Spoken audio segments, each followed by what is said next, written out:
What is up, everybody? This is Silver. Holy shit! Oh, what's up, everybody? This is Silver Spook, and this is the Silver Spook. Spooking myself, scaring myself stream. Sorry about that. But that should make for a good intro. This is the Silver Spook. Uh, really ghosts, scary stream where I, just randomly have loud jump scares all throughout the stream. That was a total accident. But it works. Anyways, this is a stream about Ghostbusters Afterlife and about surviving the end. The end of what? Just surviving the end. I couldn't think. I can never think of good titles for these things. But I thought that because we just watched Ghostbusters last night, and it's a show that it's worth checking out. It was definitely funny. Paul Rudd is usually pretty funny, and it's definitely an entertaining show. It's got a lot of our favorite Ghostbusters, the ones that are still living. I think it's common knowledge now, right? The Bill Murray, Dan Aykroyd, and I can't remember the other name of the other surviving Ghostbuster, and a recreated. So that's kind of the there are a lot of levels of metaphor here. Sorry, I'm trying to find my stream. But there is a recreated Egon Spengler.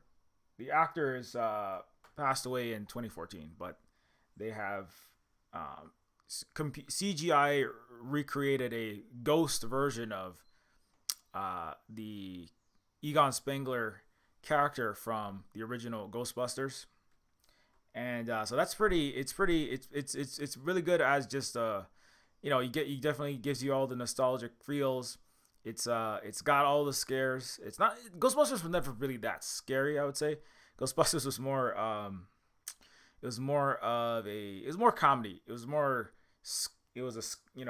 a dramedy is a drama tragedy, it was more of a scamedy, or a haramedy, which is a scary movie / horror comedy. And so it was always they're all comedians. They're all like Second City, SNL, Big Leagues. Dan Aykroyd. I mean, he's a famous comedian. He's also the resident Canadian. Bill Murray. I mean, that guy. He's probably the one that's been doing the most shows, and most of what he does is comedy. And it's always been so it makes sense to have Paul Rudd is kind of doing the Rick Moranis, who was also a comedian sort of character, the gatekeeper and the keymaster. Sigourney Weaver and Rick Moranis were the couple that the odd, unusual, unlikely couple that have to get together to and get it on in demonically possessed form to open a portal to hell and bring forth the living God. What is the living God's name? I can't remember. Are you a god? And you make sure you gotta remember when somebody asks you if you are a god, always answer yes. Or actually, that didn't work. Originally, I think the Ghostbusters opened the portal, and the god comes down, and they answer no, and then the god attacks. But apparently that doesn't. Even if you answer yes, it doesn't work. So maybe I don't know. You have to maybe you have to answer like in a non-committal grunt, like But anyways, Ghostbusters. On to more serious things. Ghostbusters Surviving the End is a show that is as I said, there's like a lot of ways to read it. I'm gonna read it in like 50 different ways going through this, but on the one hand, what I mean surviving the end is just like, let me see if I can find a picture of that.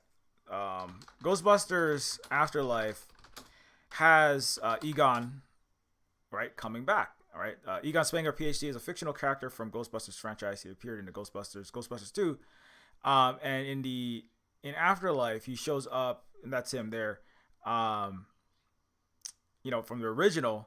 He was the kind of extra nerdy uber scientisty dude who was inventing a lot. He was like doing all the actual ectoplasmic, Fortean exploration and deep understanding. He was kind of like the resident egghead. And his daughter is in Ghostbusters Afterlife, and his granddaughter is also in Ghostbusters Afterlife. And so and so in one sense, the actor has now passed away. So in one sense, and that's Spengler recreated in CG in Ghostbusters Afterlife, visiting, having a spectral visitation of his granddaughter. And so in one sense, it's like Ghostbusters Afterlife, is surviving the end of your life, and he lives on in this kind of the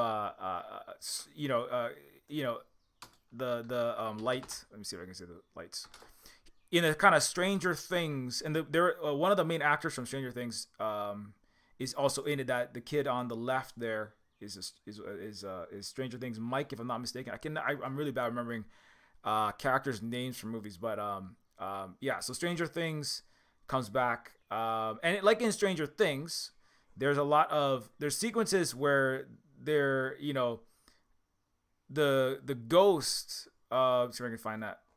I don't think I have a good shot of that, but yeah. So like the granddaughter, right, is like working on circuits. The granddaughter of Spengler is working on circuits, is playing chess, or at least puts a chessboard out, and then suddenly, she wakes up the next morning, and one of the pawns has like moved forward 2 spaces, and then so she moves the knight, and when she comes home later on, there's like a bishop is out of place, and so like Stranger Things, there are people in in Stranger Things it's called the Upside Down, the underworld. It's like the non current dimension, and in the ghost world, Spengler's granddaughter is receiving messages, like the lights flicker, lights actually move, objects are just there's all this kind of poltergeist supernatural phenomenon happening, but it's actually like her grandpa who's passed away living on in living past the end, surviving the end, and like it's just kind of like continuing to influence the future. Like the granddaughter has to like find the original Ghostbusters pack, right? Like you have the Ghostbusters let me see, Ghostbusters Afterlife.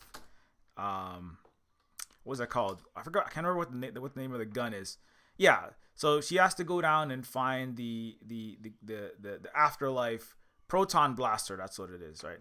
All of the nerd science shit down in the dark basement with a fireman's slidey pole to spiral down, just like in the original Ghostbusters. I thought that was, there's a lot of like neat little touches, because Ghostbusters after Ghostbusters Afterlife takes place in a rural farming town in Oklahoma. Also, Reservation Dogs actors Willie Jack makes an appearance.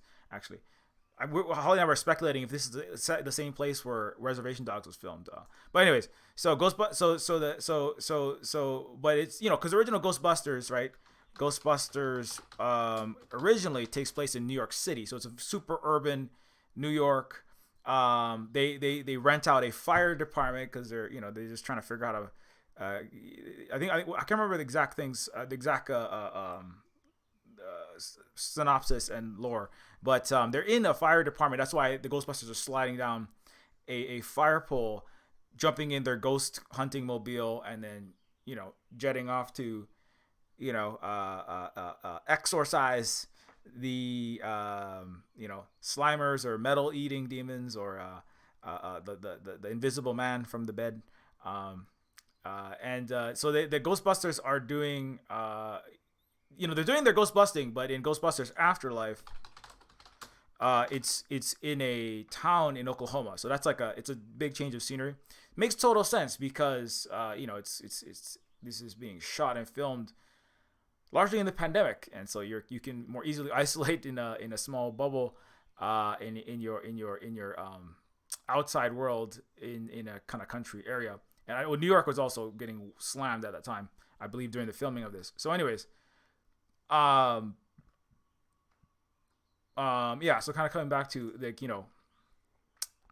that, yeah, so let me finish that thread of the machine. So Spengler is talking to his daughter through the lights, right? Moving a lamp, moving chess pieces, and then it's kind of like directing her down towards the basement where he has, there's also a movie Ghosts with Patrick Swayze and Whoopi Goldberg is actually in that one. It has a lot of similarities to that as well. But anyways, so Spengler, it's a very like Stranger Things. Stranger Things is referencing all this stuff that was happening with supernatural activity and ghosty spectral movies, and there's all these techniques. They're like, it's all filming techniques, like lights flickering on and off in weird ways, spooky, kind of like the Christmas lights is Stranger Things. Those things were happening. Still, Steven Spielberg and those kind of movies from that time were doing a lot of those sorts of things. And anyway, so the supernatural spirit is directing the living child right down to the basement, and because the kid is like super nerdy, is like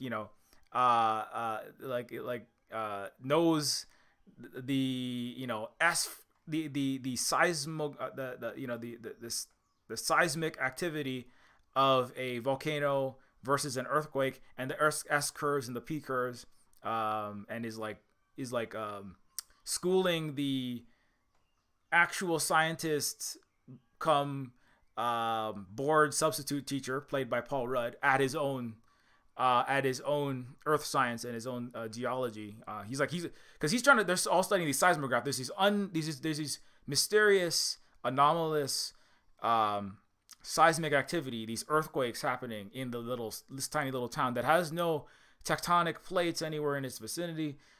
There's no blasting. There's no reason why it should have these earthquakes, but it's having them in these really weird patterns. Anyways, so the kid, it's like that's part of showing that the kid is a real nerd.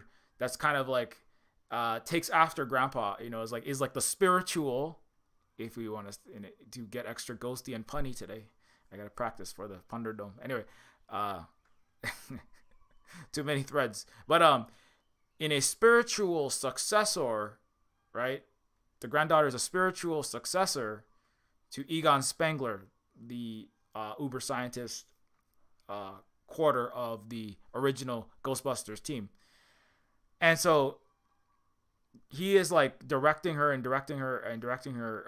down to the basement, and she finds one of the guns, and she says, "Oh, there's two capacitors missing," and she like instantly knows that. It's kind of like she has almost like she almost has like a spider sense, or if you will, a third sense, or a sixth sense, if you will. She has a sixth sense for transistors, semiconductors, seismographic etchings, and other technology. She like puts the gun back together, like almost by her own intuition. It's a broken device that was used the proton blaster to take the ghosts down, and she like refix it. But her grandpa is helping, right? Kind of help her, guide her in the direction that she needs to go, and then she kind of figures things out. She figures out how to put the pack together, and then figures out like grandpa was making a giant it's like that what is it called, the ghost trap from Ghostbusters. The grandpa was actually trying to make a giant ghost trap, which I remember the Ghostbusters cartoon. It was really popular when I was growing up. It was another one of those Saturday Morning Thundercats, Transformers, Ghostbusters. We watched that a lot. Slimer was a lot less scary in that one, and really green. But anyways, you throw the ghost trap out and you stomp on this pedal, and the ghost trap would open. And as the four Ghostbusters are, firing their, streams of, hyper energized protons or whatever the case may be, badly CG'd, what's 80s CG'd lightning effects basically was what they're firing, wrapping it around the floating succubus or mancubus or cyber demon. Well, maybe not that, but whatever ghostly nuisance they're currently kind of keeping frozen in the air, the ghost trap would be thrown out. Somebody would stomp on a switch, and it would like a guitar pedal switch. I think that's what it actually was, a guitar pedal switch. It was like a Jimi Hendrix flange or phaser or possibly a wah. And then the ghost trap opens and it sucks the ghost into the trap, and then it shuts, and then ghost gone, right? Like a Terminix dude coming and wiping out the ants or the bugs. You know, it's like, job well done. Okay, give us some money, right, for busting your ghosts. Anyway, so there were working class supernatural heroes. Well, they're working class supernatural removers. They're like, yeah, they're like the Ghostbusters, you know. They're like the you know, the spirit terminators, the spirit exterminators, I should say.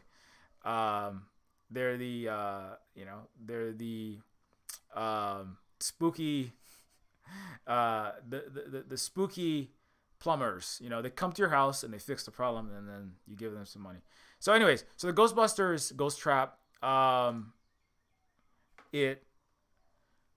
anyway, so coming back to that. So Grandpa Spangler was trying to make a giant ghost trap to, you know, I don't give too much away, but basically they need a really big ghost trap to finally put the last nail in the coffin of the ultimate arch nemesis of the Ghostbusters. What? Gozer? Is it Gozer or Dozer? Oh, okay, yeah. Yeah, Evo Shandor. Evo Shandor was the guy who was attacking. Is the guy who worked to build that shrine to Gozer, and then anyways, stuff happens. Anyways, but yeah, the Gozer is the main nemesis in the original Ghostbusters. Yeah. So I thought Dozer. I'm like, this is not the Matrix, like Tank and Dozer. No. Anyways, sorry, I have so many threads. My head is just full of like, I like braiding sweetgrass, but I have like 20 trillion, you know, blades of grass coming together all at the same time. So I have to disentangle them a little bit. Anyways, I don't want to bring that book in yet, but so Spangler and the granddaughter are working, and so anyway, so my point is kind of like so that's a major theme throughout, is like the after the death of the grandfather, the legacy of the Ghostbusters and his own, you know, kids are living on, and at the same time, you know, and in a certain sense, you could just like metaphorically, you could see it as like parents and grandparents and, you know, your generations before. For Hawaiians, we call it kupuna, or the, you know, our those who preceded us live forward through us, right? And also, you know, in a more metaphorical sense, and also like he's literally a ghost who is like moving objects, right, and communicating. In Stranger Things season 4, there's that scene in Stranger Things season 4. Lights. There's a scene where they're communicating, right? Half of the team is in the underverse, right, and the other half are touching this. The people in the underworld, the spirit world, they're like touching this weird glowing, almost looks like fairy dust stuff, right?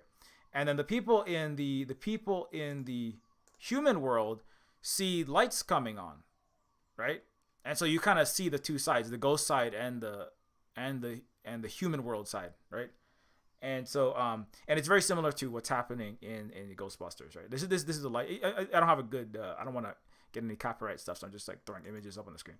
So Ghostbusters has that same kind of like, the ghosts are communicating, that, you know, in another way you can think about it, the ancestors are kind of communicating directly through the past into the present.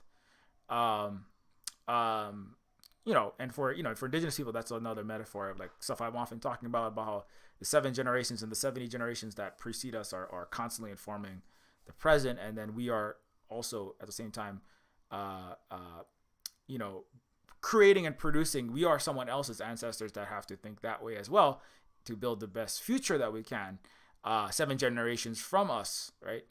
And so that I like that element of like this the intergenerational connections, and but sometimes, and the afterlife is not so good for some people. Like,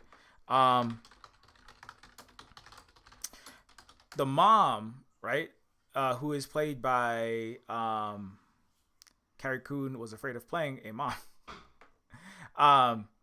Yeah, so the mom character in Ghostbusters and who is also going out with Paul Rudd, and may or may not become the gatekeeper, is new Sigourney, is new Sigourney Weaver. But anyways, but the mom character is the mom of the. Let me see if I can find it. Good picture.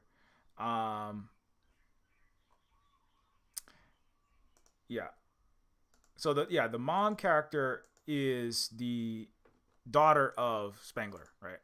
And there is no mom, only Zool.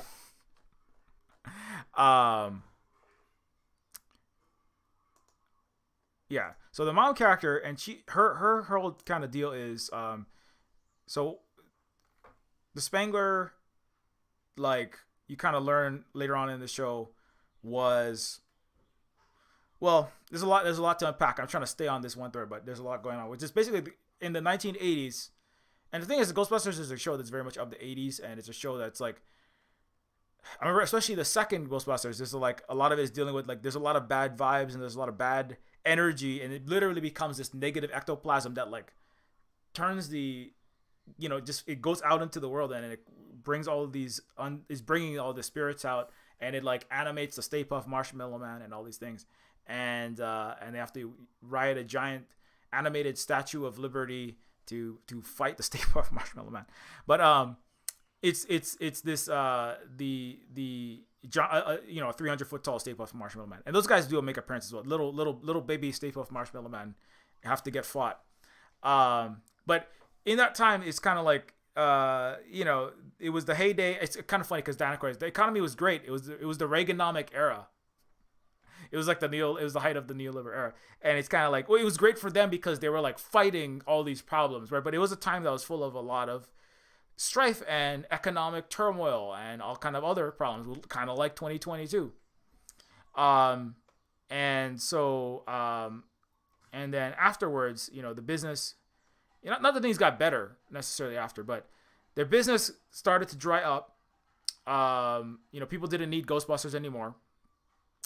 And so then they just kind of fizzled out, and they had all these in the fallout of that. One of them, Spengler, was like, no, something terrible is going to happen, but nobody wanted to listen to him. The egghead scientist guy was like, hey, I'm the actual scientist guy, and I'm telling you, bad things are coming. We have serious Armageddon class events coming, and we have to prepare for that. And everyone's like, what are you talking about? Bill Murray was always the showboat, Mr. Marketing, Mr. Face. He's Mr. David Letterman. He made his own talk shows, and was kind of a creep to a lot of characters, and he kind of gets zapped, and he kind of gets his at the very end of the show, with Sigourney Weaver shows up and is, like, tasing the crap out of Bill Murray, and it's pretty funny. But anyways, so Venkman, right, there's Bill Murray's character is kind of getting a great career teaching at a university, writing books. He's on his NYT bestseller list. He's probably doing TED Talks, right, making money. I forget what happens to the black firefighter, but I think he goes back and just kind of, like, I forget what he does. Maybe he goes back to firefighting or something. I cannot remember. I'm sorry.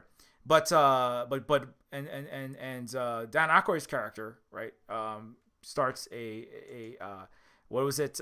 Ray's Supernatural store or something. He's, like, running a pawn shop, basically. He's running a ghostly pawn shop, which is in a season of the Lullaby Lounge. But anyways, Supernatural pawn.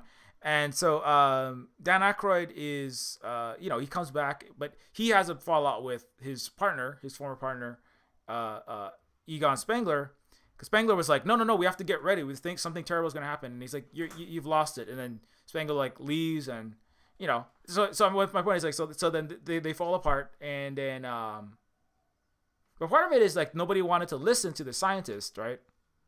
If they're really thinking, and they like were trusting the people who are experts in their fields, like I don't know, in a meritocracy where they were like Kahuna or Mandarin or something like that, some kind of society or civilization where there's like people listen to the people who know what they're doing in their field, But nobody listens to, in the United States, nobody listens to the people that actually know what they're doing in their field. Otherwise, they wouldn't have to make movies like Don't Look Up,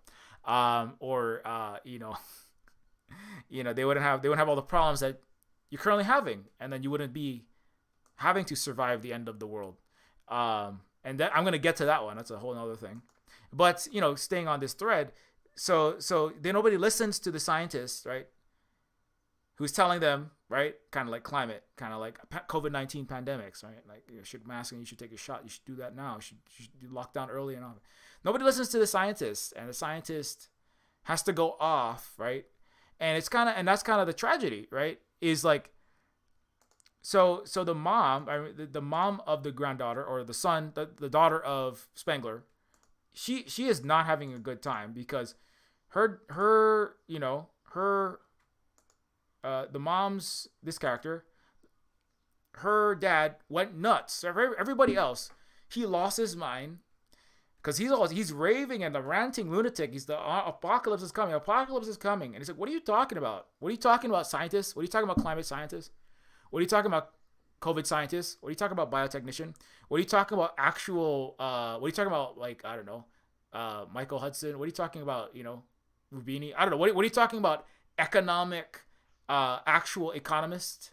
What are you talking about, Richard Wolff? What are you talking about, actual person who studies the boom and bust cycles in global economics and finance that's telling there's going to be chaos and havoc in 0809, or that this system is completely fucked up and broken? What are you talking about, person who knows what you're talking about? You're nuts. The sky is blue today. It's probably going to be fine tomorrow and next year and next decade. So he goes off, right? And he kind of he's exiled. All of his partners think he's just a crazy asshole. His daughter is like, and so then he becomes broke, and he kind of, his family, he estranges all his family, and so he's out of his daughter's life. And his daughter, who is 38, or is about millennial age, about my age. I was born in the 80s. Is raised in this period with the missing, unhinged daddy, right? The crazy daddy.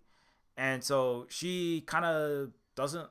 She has a she's not happy. She doesn't like him. She's like, if he was just nuts, then I didn't. And then it was just like, well, that was just terrible, and I had a terrible dad.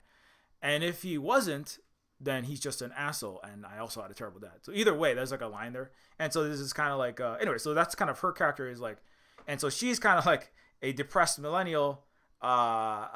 She can't pay her rent, and so she's getting evicted. She's a single mom. Her partner left, and so she's stuck, right? She's stuck with so I'm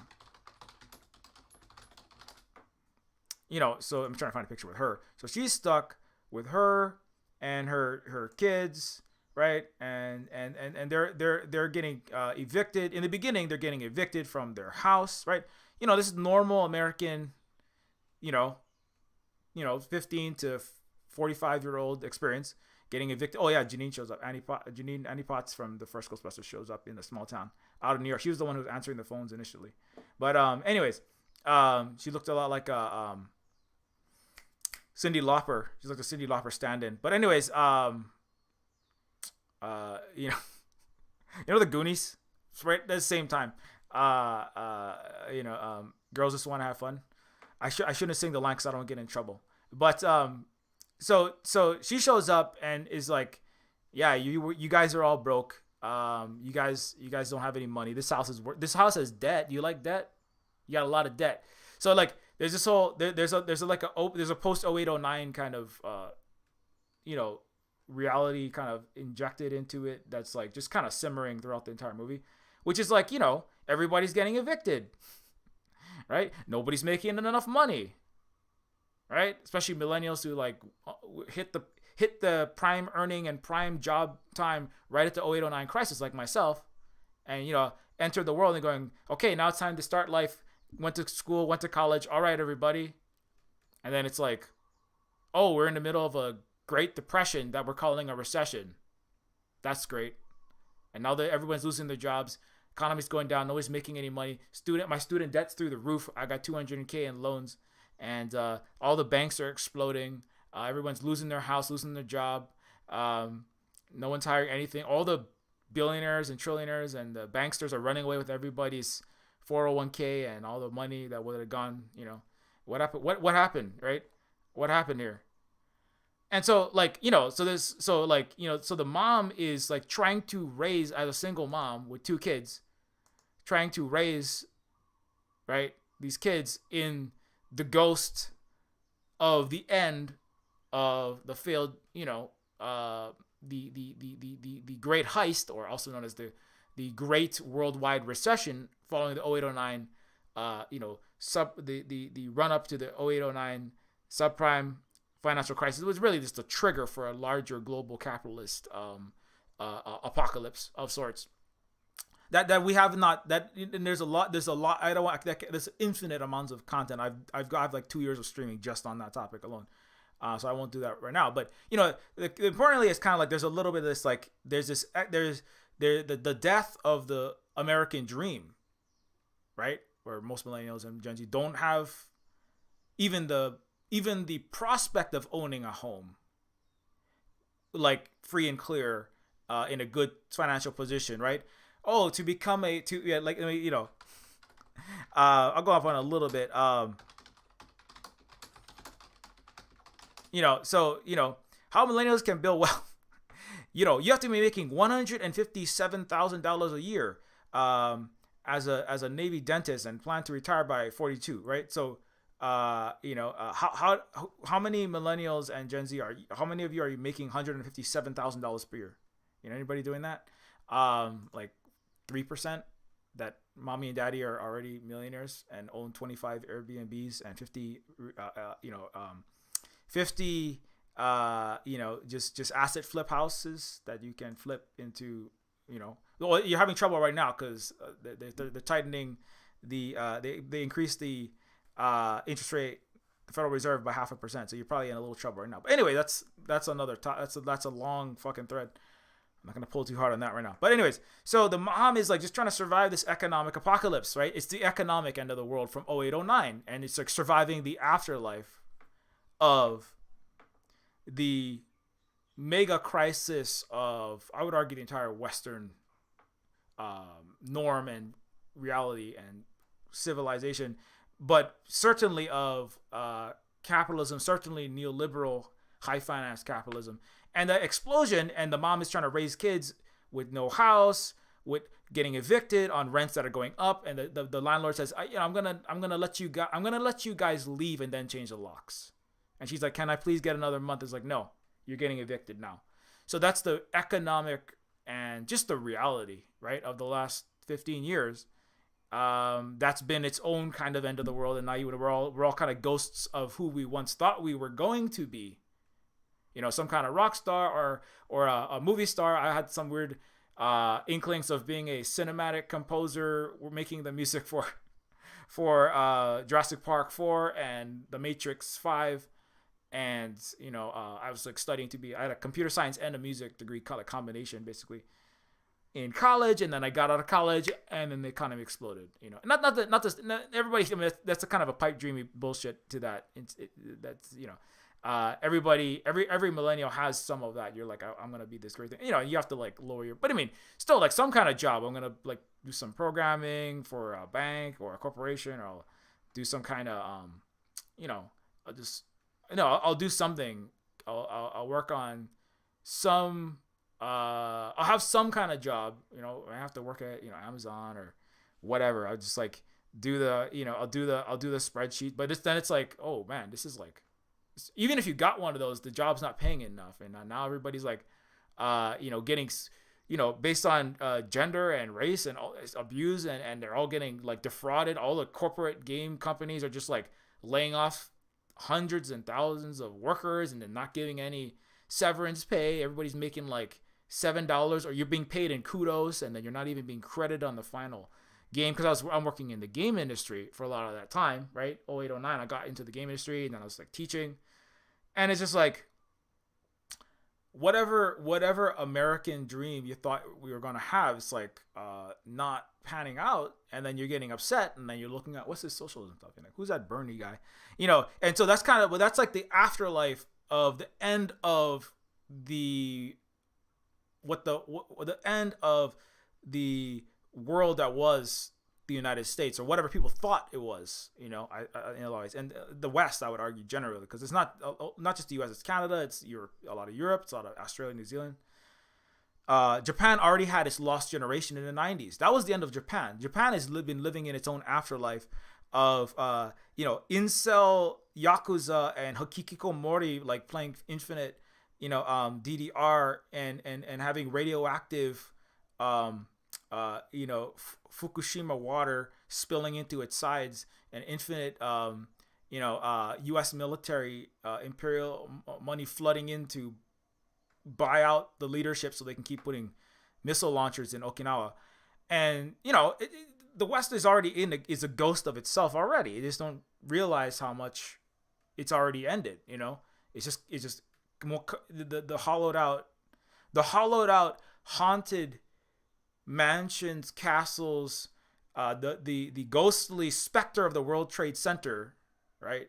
That died. It kind of symbolically died. Physically it was destroyed, but the U.S. symbolically already kind of died by the time it was hit. It just the aftershock, the bullet fragments were in the arteries already. The fragments just hadn't hit the heart of the America yet. When those towers went down in 2001, it was already destroying itself when it went into $21 trillion worth of forever wars across the planet after that, spending the money that it didn't have, which is also directly in part of leading up to the global financial crisis in 0809, because all the attention was on all these external wars and dealing with terrorism and rolling back everyone's civil liberties and putting 25 military personnel at every TSA station when you're getting on a plane, and frisking you to find every single plastic butter knife so that you didn't stab the pilot, and all of this stuff. And then nobody was looking at Wall Street. Nobody was looking. Anyway, I keep going. I was trying to not go into the infinite thread yet, but it's like that. My point is kind of like that. The end was already kind of there, and so. And now that you feel the reality that you feel is like kind of what the mom is showing on her face, which is, there's two levels of that. One of this, my dad was a crazy mad scientist dude who ran off and left us, and left his kids out to dry. It's like an abandoned child. And another level is my entire Western world, the United States. And the government, the whole society collectively, right? If it takes a village, if it takes a village, as Hillary Clinton once wrote, to raise a child, right? If it takes a country, right, to raise a child, it also takes a country to destroy a child. And so this society left me because what happened? I was abandoned. I did my part. I showed up for class. I showed up for school. I crossed all my T's. I dotted all my I's. I filled out my resume. I put my magna cum laude on the top. I had all of my, I made my MLA format for my, English 306 paper. I applied for 2,500 jobs, and I got 200 interviews, and I didn't get one decent paying job. What happened? You abandoned me.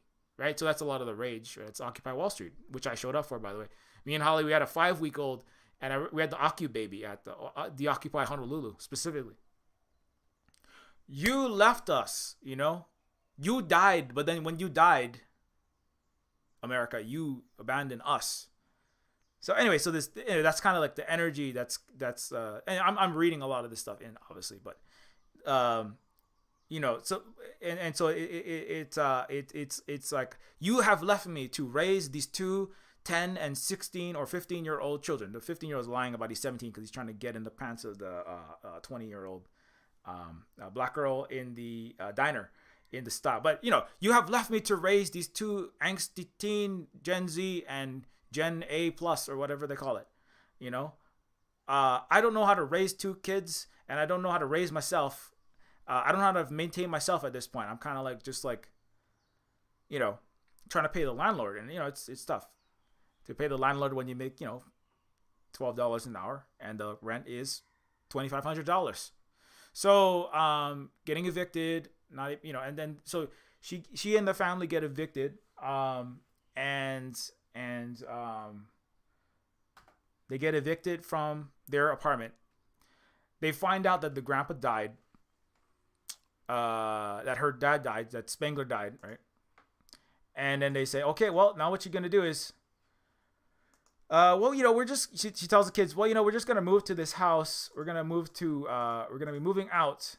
So I can find a picture of the house. So we're gonna move out to this little house that Grandpa has left us. the dirt farmer, that's what they call him, right? In the town, we're gonna move to this creepy. It looks like a haunted house, doesn't it? This is like, you talk about American Gothic. This is American Gothic as fuck, right? It's a ancient old broken down house surrounded by dirt. No corn, no wheat, no tobacco or tomatoes or anything. It's just dirt, right? He's literally a dirt farmer. Now, why is it dirt? There's actually a reason, but you don't find out till later. To everyone else, the scientist is just a nut job, a useless bum. He's a dirt farmer. He's a loser, right? And I mean, if you're the child of that person, if your child of the person like actually knows what they're doing, right, in a place that has no education system and no information and is completely cacostocratic. If you are the child of the person that actually knows what they're doing in the United States, right, then you're kind of, it can suck, because then you may be like, well, I'm the kid of the mockery of the town, and so there's that going on, and so anyway, so they move into the Ghostbusters ghost house. Right, and in the front it says, "This is how it ends," right? And there's like Revelations quotes on the side of rusted old corrugated tin paneling and wood, and it looks like a crazy person's house. I'll keep putting in the quotes because I know it's not. Anyways, so the house is in the middle of nowhere.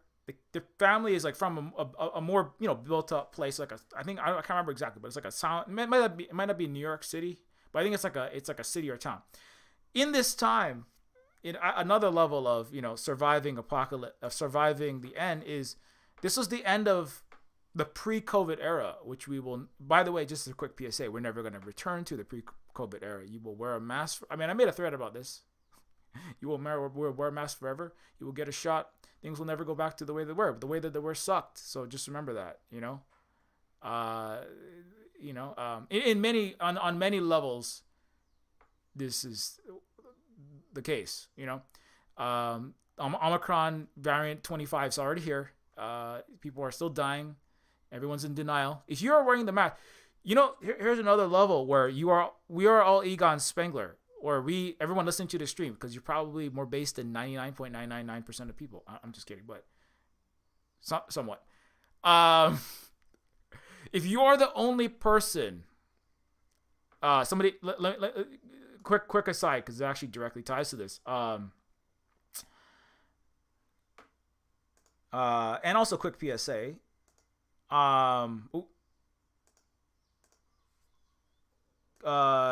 COVID is not over, okay? So, everyone around you is the rest of everyone around Egon, right?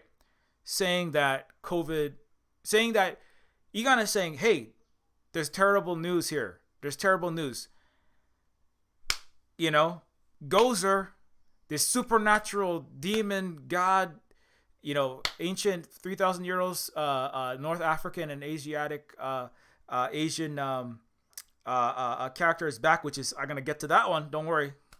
Speaking of our ancient aliens, but something bad is coming. I am a scientist. I know what I'm talking about. Listen to me, please. Let's get ready for the bad thing that's coming. Right? This is what you got to do to prepare for the bad thing that's coming. Right? You need to get we have to get proton devices that can ensnare, and then we need these specific types of selenium resources in this particular mine. We need to harvest them, and we need to put them into these series of devices that can ensnare this terrible, right? It's kind of like, here's what's coming. Here's what's coming, people. I am a scientist. I'm a doctor. I'm a pandemiologist. And what is coming is COVID, airborne. Reinfection is common. Vaccinated can get it. It's a vascular disease with serious neurological complications, right? This is the Gozer coming, right? This is the meteor from the space coming. This is the climate apocalypse coming, right? This is like the nuclear war coming, as an international geopolitical expert, right? Hey, what's up? I'm Vijay Prashad. Hey, what's up? I am, Gray Zone. And hey, what's up? I am financial specialist. This is the havoc coming, right? I'm an indigenous person. I've been watching all y'all clowns do your shit to yourself for the last 500 years. This is what's coming. Back to COVID. This is a vascular disease with serious neurological complications that long COVID is common and can disable anyone, including the vaccinated. How can we expect to actually access the COVID risk when they don't understand basic information? Public health, like the CDC, Gov, have failed to spectacularly to bring during the pandemic, and I sometimes marvel at how badly it has been bungled. We've abandoned parents to let them sort through mounds of conflicting information on their own with no clear guidance on often frightening data about the potential horrific health consequences of COVID. I know somebody who I'm often on streams and things with that just got COVID, and I'm like, that's terrible. That sucks. I'm so sorry to hear that. People are left relying on their gut instinct, which leads to right? Like everyone's relying on their gut instinct. The gut instinct says everything's chill and fine, everybody. There's no Gozer. We're fine. Right? Leads to everybody just go out and cough in each other's face and sneeze in each other's mouth and just go to all the parties you feel like, right? That's the gut instinct. Look at everyone else doing it. Leads to everyone else is in the yoga class and in their dance and in their rock and in their rock show, and they're all flying on planes. They're all going everywhere. They're flying to Hawaii, right? Let's all do that. It leads to behaviors that are demonstrably false but widely shared belief that COVID is over. I see that no one else is wearing a mask, and I figure that COVID must be over because surely all of those people can't be wrong, right? Surely it's just this one crazy, like, loser, weirdo. The weirdo scientist is over there talking about there's this problem with the COVID. Everyone else is not doing that. They're not wearing no mask like a weird, strange person. I don't want to be the weird, strange person. I'm going to go with the group. I'm going to go with the sheeples. I'm going to go with the mob mentality because that's what most people do, actually. Well, in societies that have no education system, obviously. No history, no past, no economics, no philosophy, no nothing. No real science. They don't respect science. That's what people do. It's just whatever the people seem to be doing.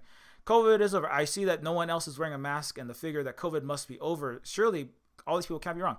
We should not be left to vague gut feelings. Anyways, this is a long thread, but and there's lots of more. There's hard data from scientists in this. There's a mega thread of data about you have like a 25 to 30% chance of getting serious brain damage, or even in mild cases. You have a serious risk of olfactory dysfunction, organ, liver, kidney, everything. It's a vascular disease. Every part of your body can be deeply impacted. And if you get it multiple times, every time you get another bout of COVID, you are multiplying your risk. So 75% of children have got COVID, and every one of those children will have permanent long-term of some sort impact, especially if they've got it like 6 times. So you are destroying your children's future. So, anyway, so this is a. I don't want to go. This is not a stream about that, but this is how it applies with that kind of like, um, you know, the it's the end. The end has already happened. You know, COVID apocalypse has already happened. Right.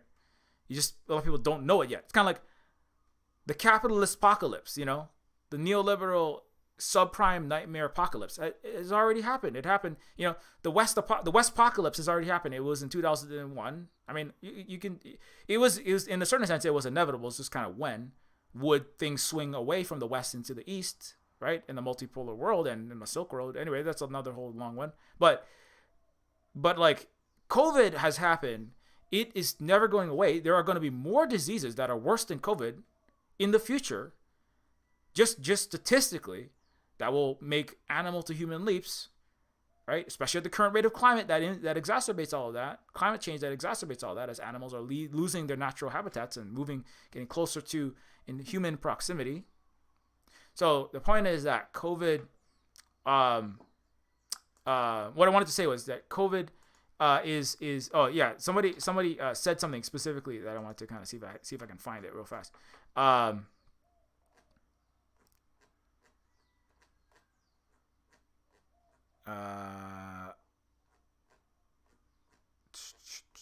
And this was an Asian person, so that's very important. As opposed to, you know, a Western person. But Nell said, went to gym, only person mask in the gym, watches a fair-skinned woman rinse her hands for 5 seconds after the bathroom. So I'm so glad that after 2 years and 1 million plus deaths from COVID, we've really learned, adapted, and changed our ways. So obviously that's sarcasm. So being the person who is taking pandemic seriously when everyone else seems to have believed that it's all gone, we're all back to normal. It is kind of like being Egon. You know, I mean, it doesn't make you wrong. It makes it hard to keep doing what you're doing, and I do recommend you keep doing what we should be doing, which is like protecting each other and protecting ourselves and each other, but most importantly, all of the world. When you don't, by wearing the masks, by trying our best to distance in as safe as manner as possible. It's impossible to be absolutely but we have to keep doing that, masking, make sure you get in the vaccine, wearing the mask. I mean, it's not just like if you do one, then you don't have to do the other. That's also ascientific. You know, that's also fairyland. So anyway, I'm going to put that on. That's the NPSA. So Egon's character is somebody who is being despised because he's trying to be honest to the truth that he knows, right? And then he dies, and his family, who have been left in that wreckage of that death, and and debt as well, are like, what did you do? What were you doing? Because he also there's probably a way he could have probably include his family in more, and so that's kind of his failing. He doesn't really. I mean, he just he doesn't communicate what he's doing, and his daughter is just like, you just an asshole, non-present dad, and so so that is a failing of Egon, right? I had a whole stream just about the parentlessness and Taika Waititi, so you can go watch that entire last YouTube video if you want to learn about that, and so that is a kuleana, that is a responsibility that you still have, even if you are doing the right thing for the entire world. You should also not forsake your own family members. So so yeah, that's kind of her character. And so where was it going next with that? Yeah, so this is how it ends. They drive up, they find this house, they're like, oh my god, and so the daughter of Spengler tells the kids, hey guys, we gotta live. Well, we're gonna be here just about a week, and then we're gonna figure things out. Because they just got evicted, right? And then the kids are in there, and they're like, and she's like, so when are we leaving, Mom? And she's like, well, you know, until we figure things out, which basically means indefinitely. So we're stuck here. We don't have anywhere else to go. So we just got evicted, and she clues them in late. And so they're, the kids, the Mike, the character of Ghostbusters, Afterlife, what is his name? I can't remember his name. Finn Wolfhard, which is quite the mouthful of a name if I don't say so myself. So the Finn's Wolfhard, who's from Stranger Things, his character is, trying to deal with, he's like the granddaughter, he's like the millennial's child, right? He's like Gen A or Gen Z/A. And he's like, how do I deal with this? I'm just like, I think the difference between millennial and Gen Z, and Holly and I've been talking about this a lot, is like the millennials have like witnessed a little bit more of the transition, the movement of America from the 20th century into the 21st century, and its rapid decline. At least internally, it's you can see that. I mean, the rest of the world is like, it's always sucked under this, But and if you're at the very top of America, things have always been good. But for like the bottom 90% of America, it's been like a rapid decline, and expectations going from something in the 80s and then dropping off a cliff, right? Like I've kind of already talked about. So that's my generation. The boomers have their own version of reality in America as well, which is, it's I think they're so great in when I was growing up, but they have been cushioned from a lot of things in a way that most of them don't care to admit, and we all know that's the boomer millennial avocado toast fight. But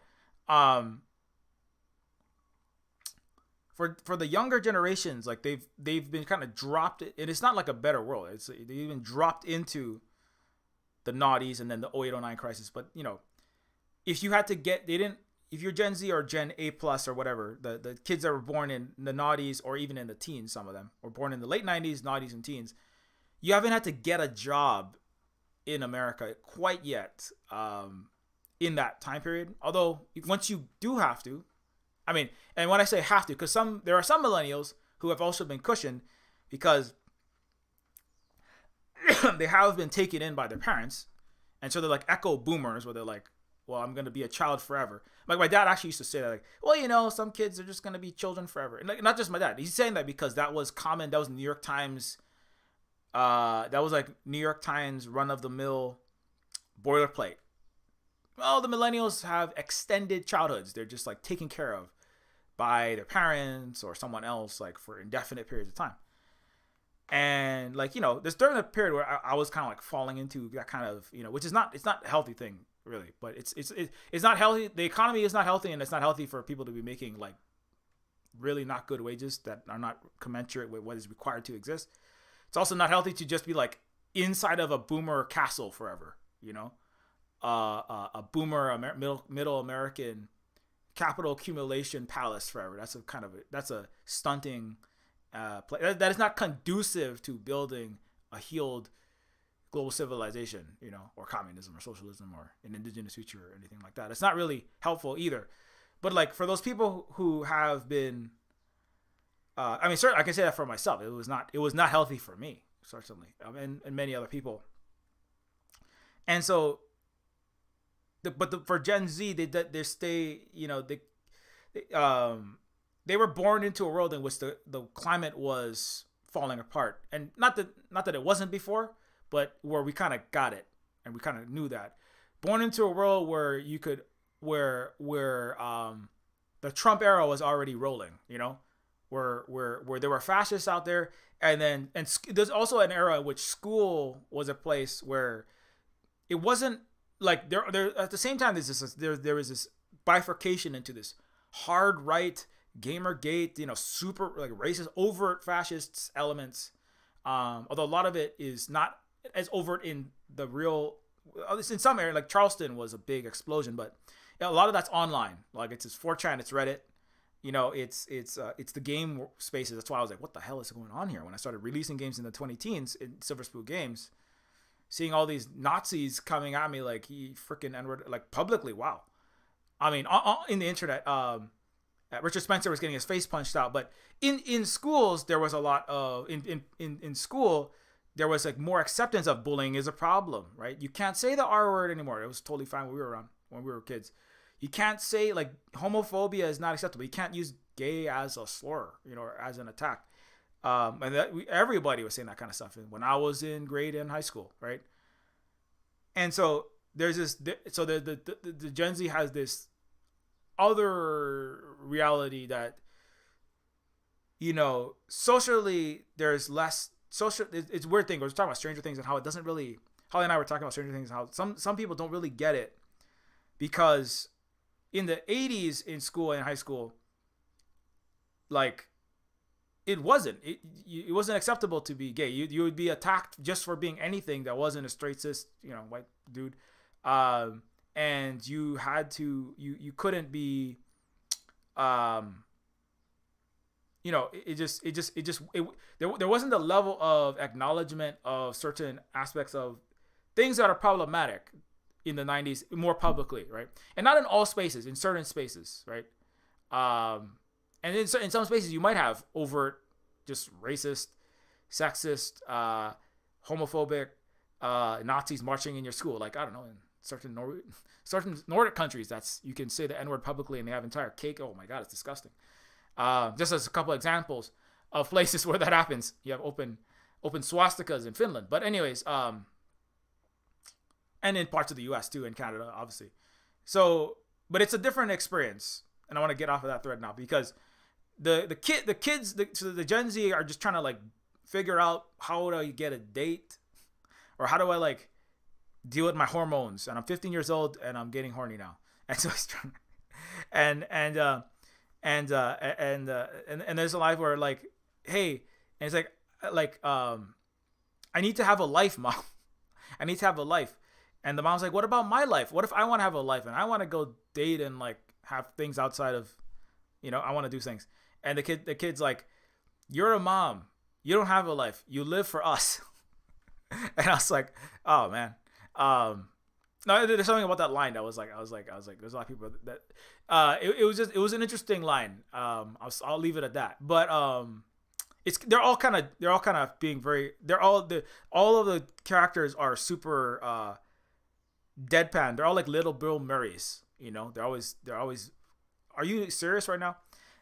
Paul Rudd as well. Cause their line whenever, like when the kids are going to, the kid is going on to go see if he can get a date with the pretty girl at the pizza place, right, in the town, and the mom is like, or it's like first day of school, right, or either one of those situations, going on a date or it's your first day of school, and the mom is like, okay, go get it. Don't be yourself. And it's like, it's like everybody is kind of like, it's kind of this like maximum irony, but that's also part of the 20 teens and 2020s, right? It's like, it's kind of the end of irony because it's like everything is so fucked up. Like, The Onion can't write articles anymore. It can't make new articles anymore because the reality is so garbage and so shit and so terrible that you can't tell if an Onion article is serious or a joke. It's like, of course, of course, like Wall Street speculators are now supporting Elon's new company that's going to be about, sucking out virgin's blood and selling it as NFTs. It would be believable because it's like, of course, that's how shitty this timeline is. This continuum is absolute garbage, right? So that's kind of an aspect that's kind of like a lot of the vibe is just that. Anyways, I'm kind of off on this, but so the kids, well, there is like kind of like in this generational, the generational, I wouldn't say divides, but just the generational differences, right? So you have like, oh, I just lost one of my important ones, but it's all right. I can always find it. I have too many threads. I have too many tabs open. So so you have the grandpa, right? I don't know. Egon would be like boomer, right? So you have the grandpa boomer scientist, right? And then you have the his millennial daughter, and then you have the Gen Z or Gen A kids under that, and they each have their own like kind of like lenses into this reality. They're all trying to like survive it. Grandpa is like trying to do the right thing in a on the spectrum. I mean, is the granddaughter is obviously deep on that spectrum. It's like all these terrible things are happening, and she's learning she's about to die, and she's like suddenly very calm, and then her weird like Filipino / Cheyenne or Cherokee or Pawnee, I'm not sure, an indigenous. It seems like an indigenous kid. It looked a lot like Cheese from Reservation Dogs, who's walking around with an eternal microphone in front of his face, narrating his life, finding weird supernatural activity, and his name is Podcast. His name is not what he does. He does podcast, but his name is Podcast. That's his name. But I don't know if he has a real name outside of that. I can't remember. And anyway, so Podcast, the indigenous Cheese from Reservation Dogs, but slightly smaller and younger, is interviewing. And he's obviously clearly, I don't know, somewhere on the spectrum as well. Meets the daughter and is like interviewing the daughter, and the daughter is, and then they're doing some ghost busting, and the daughter like encounters this like metal eating Slimer that chomps on like rebar and metal doors, and then fires shotgun bursts like in machine gun rate of metal at you. Kind of like The Mask, speaking of comedy in the 90s, which was probably canceled.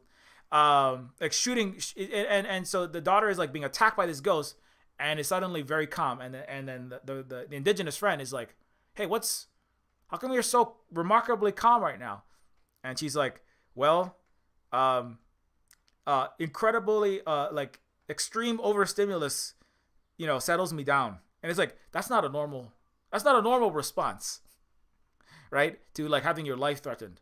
And then there's other things like the daughter like obviously is on the spectrum, like doesn't react to things in normal ways, and has very unusual obsessive compulsive interests, and that's part of what like lends her to being a really good scientist, or being very good at the science that she is into in a weird way.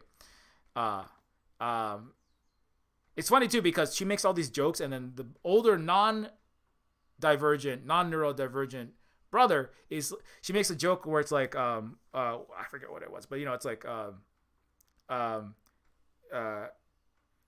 what was it?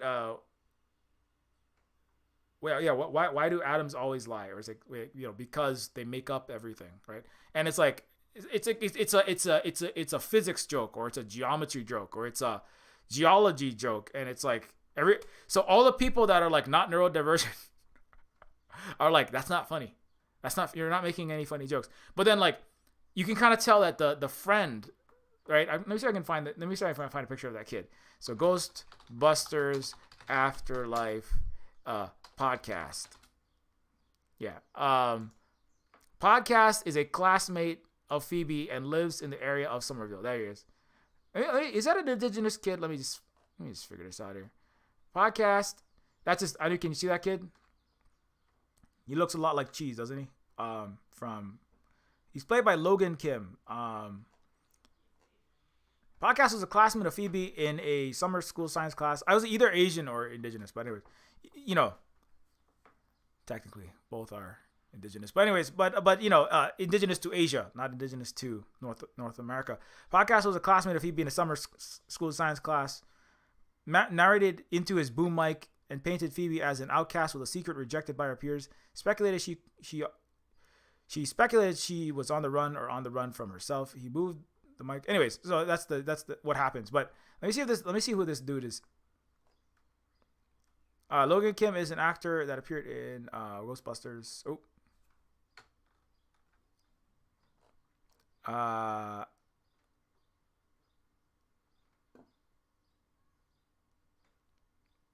It took an hour to apply marshmallow. That's when he fights the Stay Puft Marshmallow Men. Oh my god! It took an hour to apply the marshmallow residue to Logan Kim. That's the part that you don't realize. Acting is like hard freaking work. A lot of it is just like getting like a ton, like a literal 2,000 pounds of marshmallow slathered and splashed all over your face, your arm, your leg, your ear, your kidneys. You know, that's hard work, man. I mean, I don't know how they get it in there. Into your kidneys, I mean. I'm kidding. They didn't put on his kidneys. After a while, it would have hardened like Jello, and the flight suit would get really moist and uncomfortable. So that's the hard part of making movies. They don't show you that. It's fun to watch them. It's harder work to make movies and games. I can speak from experience, having made both. But anyways, back to podcast. So Logan Kim from Ghostbusters ethnicity. I just want to know where that kid's from. It's Asian. Okay, Asian American. Yeah, his mom is American. Okay. Anyways, I'm not gonna spend a lot of time doing that. I just wanted to find out that. Just so I don't want to say I'll try to say the most accurate thing I can. But anyways, the character is interviewing the granddaughter, and she's making these jokes, like really nerdy science jokes, right? Like I can't remember the other one. It was like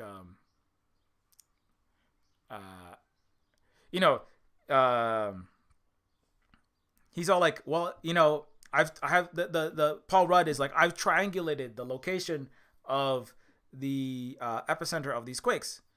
I know what I'm talking about. And then she's like, I thought you were just being obtuse. Like, wink. And it's like super awkward. And he's like, Paul Rudd's like, did you just make a geometry joke at me? And it's like, yeah, that's why I did the wink, so that you know that I am being sarcastic.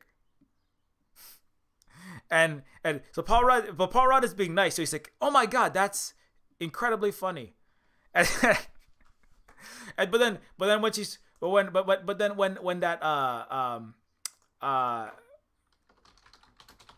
that granddaughter of Egon is talking to podcast, right? When she makes jokes at podcast actually laughs. Like, he doesn't like polite laugh. He actually laughs. Everyone else is like, what the fuck are you talking about? Weird daughter of Egon Spengler. But podcast is, and that's how you kind of know that, like, they're on the same wavelength of neurodivergence, let's say. So off of that thread, so Egon Spengler is very much a recurring sort of character. And what was the thing I wanted to get back to? So they move to the place. The kids are like Gen A. That's what I want, the picture of the kids. That'll put me on the right track. So Finn Wolfhard and the kids, he is just trying to, like, see if he can, like, survive his hormones and his, copious cc's of testosterone, just coursing through his little Wolfhard veins. That sounds inappropriate. That sounds like some weird furry kink. But anyways, your veins, his character is very much like just trying to, do teenager stuff, right? He's not thinking about the economy, and that's kind of the thing I was saying. He's not thinking about the economy as much, and he's not thinking about things outside of the, he's like, why is my mom kind of sad all the time? Doesn't fully understand that. The granddaughter is like, it's hard to be, it's just doing her thing. The mom doesn't understand the granddaughter and is like, I don't know, am I, so she's talks to Paul Rudd's character, right? The mom is like, I don't understand how my granddaughter works. Am I messing up? And is that why she's so weird? And so Paul Rudd's like, no, she's fine. She's just,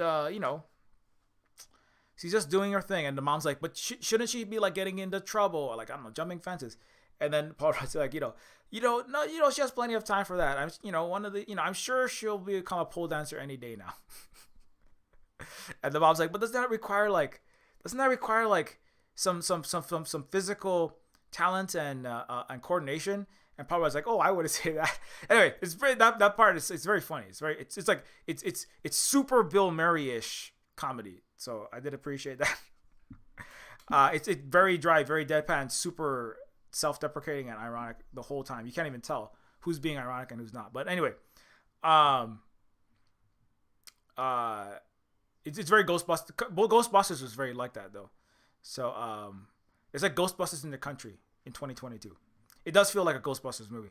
But anyways, so back to what am I supposed to be talking about? So the end of the world is, you can be thinking of it in many ways, right? One of them is it's the end of the, obviously it's Egon, one of the prime Ghostbusters. Well, all the Ghostbusters are equally important in the Ghostbusters. One of the original Ghostbusters has died. Like in the real world, one of the actors has died. His name is Egon Spengler's actor, right? Harold Ramis. I was looking him up. He was Jewish. He actually did a lot of other work in acting. And Harold Allen Ramis died in 2014. And he was most known for the Ghostbusters. Of course, he was in Stripes. He was in Caddyshack, National Lampoon. Like, he was around the whole Second City and the Bill Murray, Dan Aykroyd era of the SNL and the comedy world at that time. Co-writer of Groundhog Day. So in one sense, right, he influenced actors like Jay Roach, Jake Kasdan, Adam Sandler, Judd Apatow, Peter and Bobby Farrelly. Anyways, so and he was also Jewish, and he and his resting place is in Shalom Memorial Park. And so Harold the actor is dead. So this is kind of like surviving the end of his his physical end in death. And with it, and there's definitely this kind of mood throughout the movie, because he's always there, right? The spirit of Egon is always there. He's always when in the beginning of the movie you don't see his face, right? It's a little weird because it's like, wait, who is this person? But you see somebody walking and fighting ghosts, and it's him. He's really the center of the movie, even though he's dead. Like, the actor is dead, and Egon the character is dead, but they're like the center of the entire movie.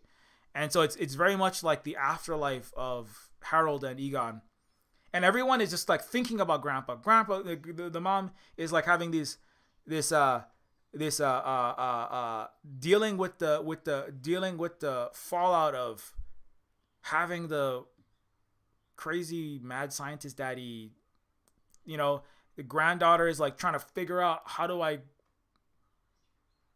like be in the world, and Grandpa is guiding the kind of scientist neurodivergent granddaughter into what she can become, right, if she uses all of her talents.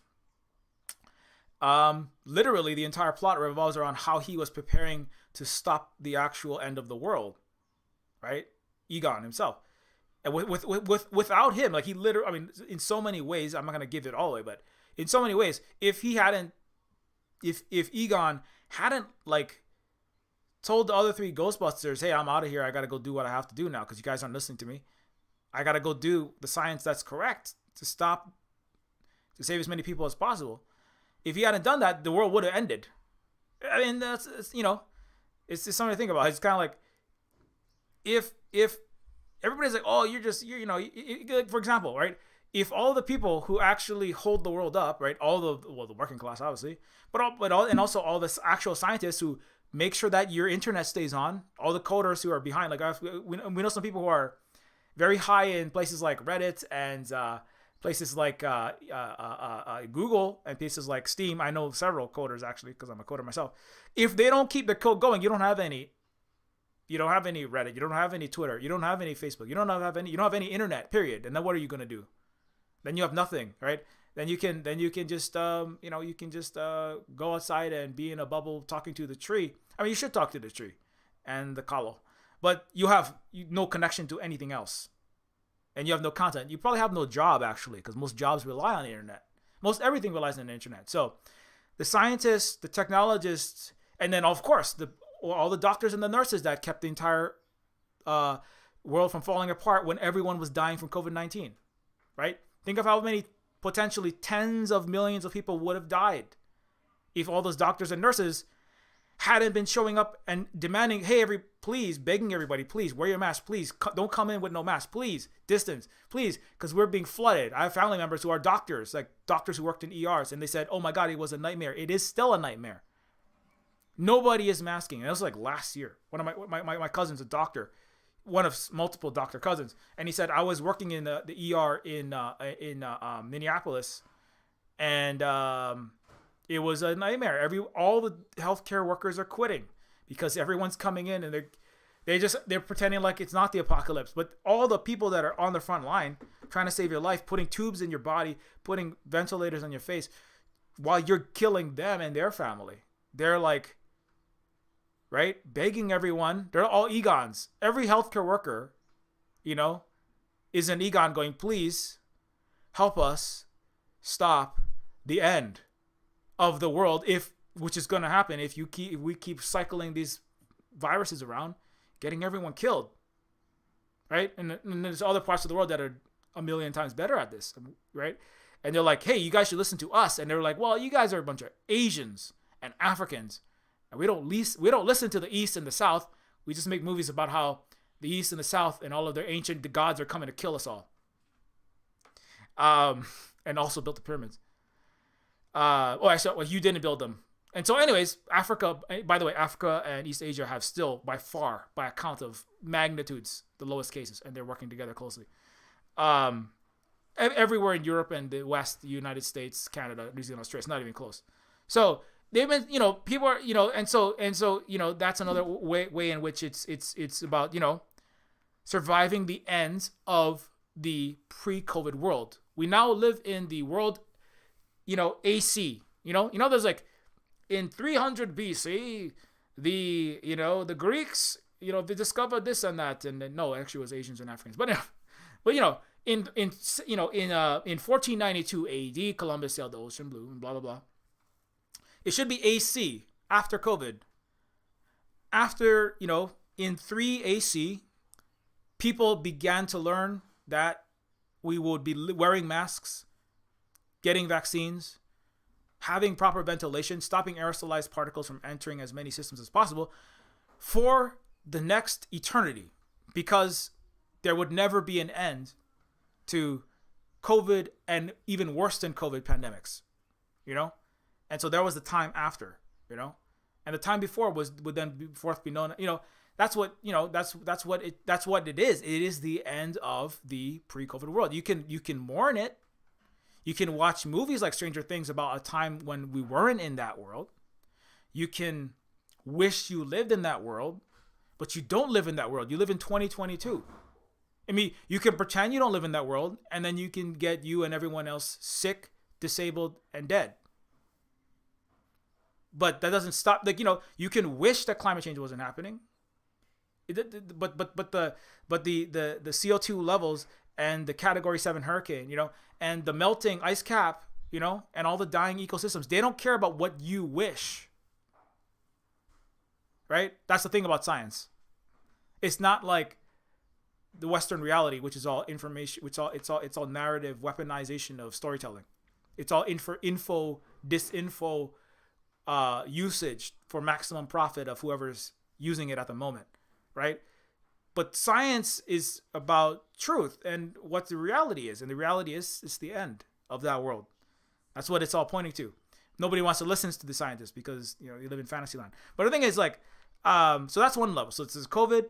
It's the end of the world. It's the end of the world economically and financially. It's the end of the unipolar world, and it's the multipolar world is already here. And I'm not going to open. I think I'm going to save that to the end because that's a huge one to open up. But just really quickly, I mean, 08 and 09 was a beginning of that end when the stock market exploded and China actually bailed the West out. The East actually bailed the West out and stopped the entire global house of cards from collapsing, causing millions and billions of people to suffer. Far worse than we did, because they bought up huge mountains of debt and took it on themselves to, alter their own economy to stop the collapse of the West. I mean, they could be in a better position if they let the West collapse. That's the other thing, right? But that's something that we can't talk about that one. We can't talk about that one in English, not yet anyway. But the economically and financially, it was already the end, and that's the mom's character, right? And we have to survive that. And that's another level of it. Another level is, we have to another level. It's just Ghostbusters, and the apocalypse literally is about to happen in the end of Ghostbusters. Now it's a ghost apocalypse, so it's not really a thing that's actually probably going to happen, or some ancient god is not going to come back and eat everyone's soul and rule over it. It's always that though. It's the same fucking. That's another little back of my mind. I mean, I like the character of Gozer, and I like that it's within the Truman Show of the cinematic universe of Ghostbusters. I like it. But there's another thing in the back of my mind that's like, okay, but also this. I might get to that, but which is, it goes back to a lot of the videos I've made about the alienization of indigenous feats and the why is it always a queer African / Asian non-white person, authoritarian, despotic ruler that probably came out of a pyramid. Gozer also came out of a pyramid, like Ra from Stargate, like Xerxes from 300. We know why, but I'm just saying, why is it? Am I gonna go there now? Okay, why the fuck not? Okay, let's go there already. Okay, Gozer is Team Gozer. I'm on Team Gozer. I'm like, get rid of these clowns. Get rid of all these little, no. Gozer. Why is Gozer from Ghostbusters? Yeah, just get rid of all these liars. Get rid of all these people. This is the original Gozer. Gozer was actually, the first one was a little more freaky. Gozer is the ultimate arch nemesis of the Ghostbusters. This is a preview for the Quarry. Okay, who cares? Gozer, are you a god? Ray says no. Then die. Okay, so that's why you don't never say, when somebody asks you, are you a god? Always say yes. If it's just a regular human, if it's a Westerner, they might start worshiping you, like how they worshipped all of the heads of the Mormon Church, Jehovah's Witness, and basically every other religion that's ever come out of the West. But if you are talking to an actual god, if you say no, then they'll just try to explode your head into trillions of pieces. If you say yes, they might pause for a second and then make you prove it. But I mean, at least it'll buy you 10 seconds of life. Because in the original Ghostbusters, Gozer says, so this is the original Gozer. It was a lot more freaky actually in the original. It definitely looked like Elton John crossed with David Bowie and a Hellspawn.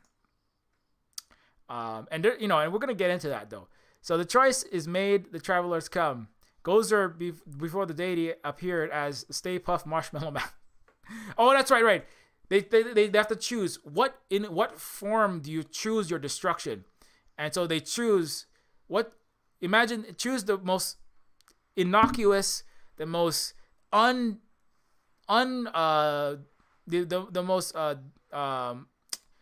most innocent, the most impossible thing that would never hurt anyone, the most harmless thing, and so they choose a Stay Puft Marshmallow Man. So they have a giant Stay Puft Marshmallow Man, becomes the Gozer produced Godzilla creature that smashes New York City. Anyways, so Gozer so the title Gozer, also known as the alternate title of Gozer the Gozerian, among its other names: Gozer the Destructor, Volgus Zildrohar, Gozer the Traveler, Lord of the Cebulia, is the main antagonist of the Ghostbusters franchise, serving as the main antagonist in 1984 supernatural horror. You know what Ghostbusters are. Ancient, destructive, ultra-powerful, defamatory, and malignant, godlike entity that sought to destroy the world using a legion of evil spirits. Gozer was worshipped as a deity by the Hittites, Mesopotamians, and the Sumerians in 6000 BC. Gozer is genderless, though it first appears as a female in the movie. It was worshipped by the powerful cult of Gozer. Gozer has two trusted minions, worshipped them as demigods, harbingers, and primary agents for its coming. Vinz Clortho, the Keymaster, and Zool, the Gatekeeper. That's one. There is no mom. There is only Zool. Now, Sigourney Weaver's original character in Ghostbusters was Zool. We'll get Sigourney who gets possessed by Zool. Anyways, it was portrayed by Slavita Jovan and voiced by the late Patty Edwards. The Iranian woman who plays the head of Earth in Expanse, I can't remember her name off the top of my head, is the plays Gozer's voice in this one, and she has a very unique voice. Anyways, in Ghostbusters, it was, so anyways, and so what I wanted to come to is this I just want to point this out. I just want to point this out that okay, so that's Gozer with the pyramid, the reconstructed pyramid at the top of a giant building with the two demigod sidekick giant dog thingies. Okay, now let's look at Gozer from Ghostbusters Afterlife. Gozer, why is Gozer just a glam rocker? What do you have? Oh, that's right, because you're Western Christo-fascist, imperialist, satanic panic mongers. That's why. That made, anyway, the entire society. But, I'm on Team Eddie of Stranger Things. Me and Holly are like, what? Why are people mad at Eddie? Okay, I got to ask this. Why are people mad at Eddie from Stranger Things? If you're like, Eddie is just a weird D&D weirdo who is like a metalhead in school making demon horns because you all are freaking neocon, right-wing, quiverful people who, burned people who weren't straight on sticks, and now you are still being right-wing Christian conservative, haters. What? That's why Eddie is just a weird kid, because that's who was the weird kid in high school. I was the weird goth metal playing kid in high school myself. And anyway, this is all gonna come back together. I swear to God, I'm going 4 tangents deep for a reason, that I will justify in the next 5 seconds. The Hellfire Club is the Hellfire Club because the Christianity and the Western racist capitalist colonialism are undisentangleable to a large extent, and surviving a racist, a difference phobic, a certainly queer phobic and transphobic, and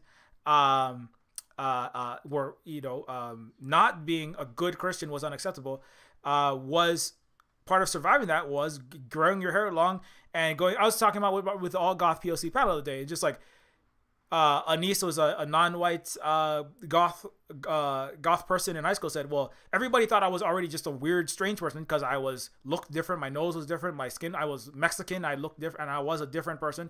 So if you think I'm just a weird, scary girl, and I'm gonna be extra scary and weird, so I'm gonna dress in black and I'm gonna creep you out and I'm gonna make eyes at you because you all are assholes pretending to be good Christian white people hiding in the light. You guys are all terrible. You guys are all bullies. You guys are all mean. Your parents are all rich yuppies and they're ripping off and underpaying your working class and oppressing the black and brown people, benefiting from global imperialism. And my parents are from freaking, South Central American countries under your coups and your imperialism, and fuck you, basically, so that's my take on that. And now I'm gonna backtrack to why did I bring that up? Because the Gozer character is it's very much this, it's in line with this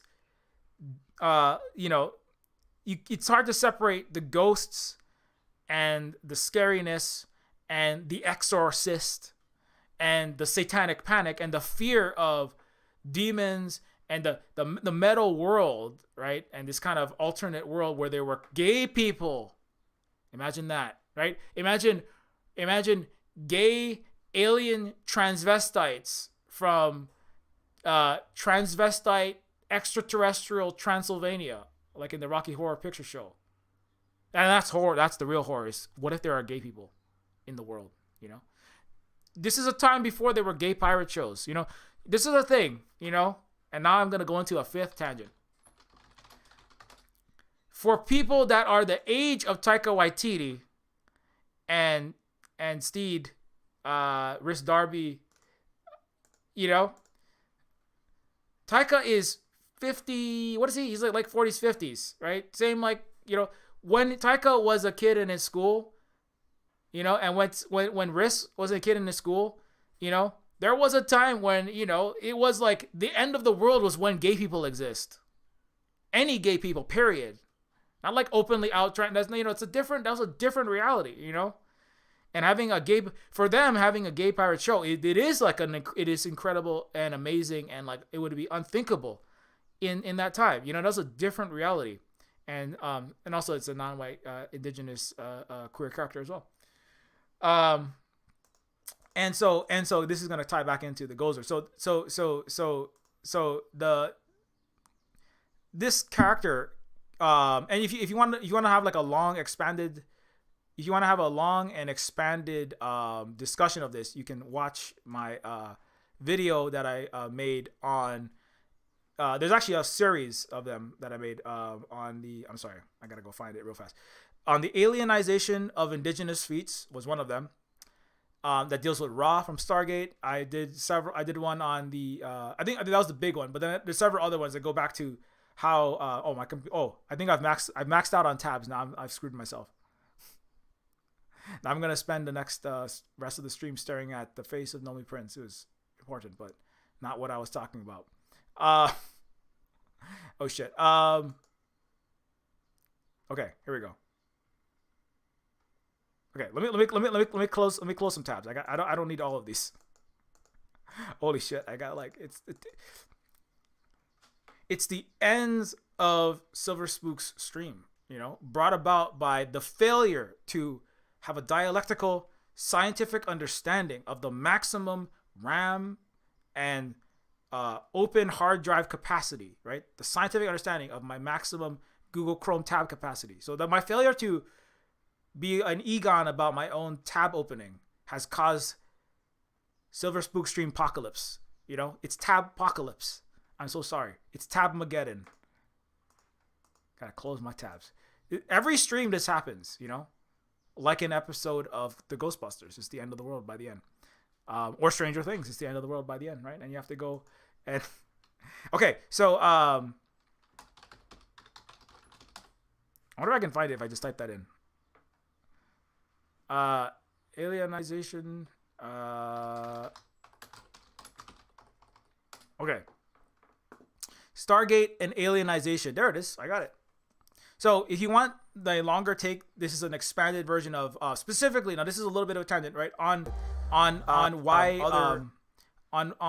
how a lot of things, right? Like for example, the Stargate itself, which is unburied from ancient Egyptian, which is North African. Remember, Egypt is African, which is there is not a being African in the earth, being non-white on the earth, being African, being Asian, being indigenous authentically is political, period. Just being, right?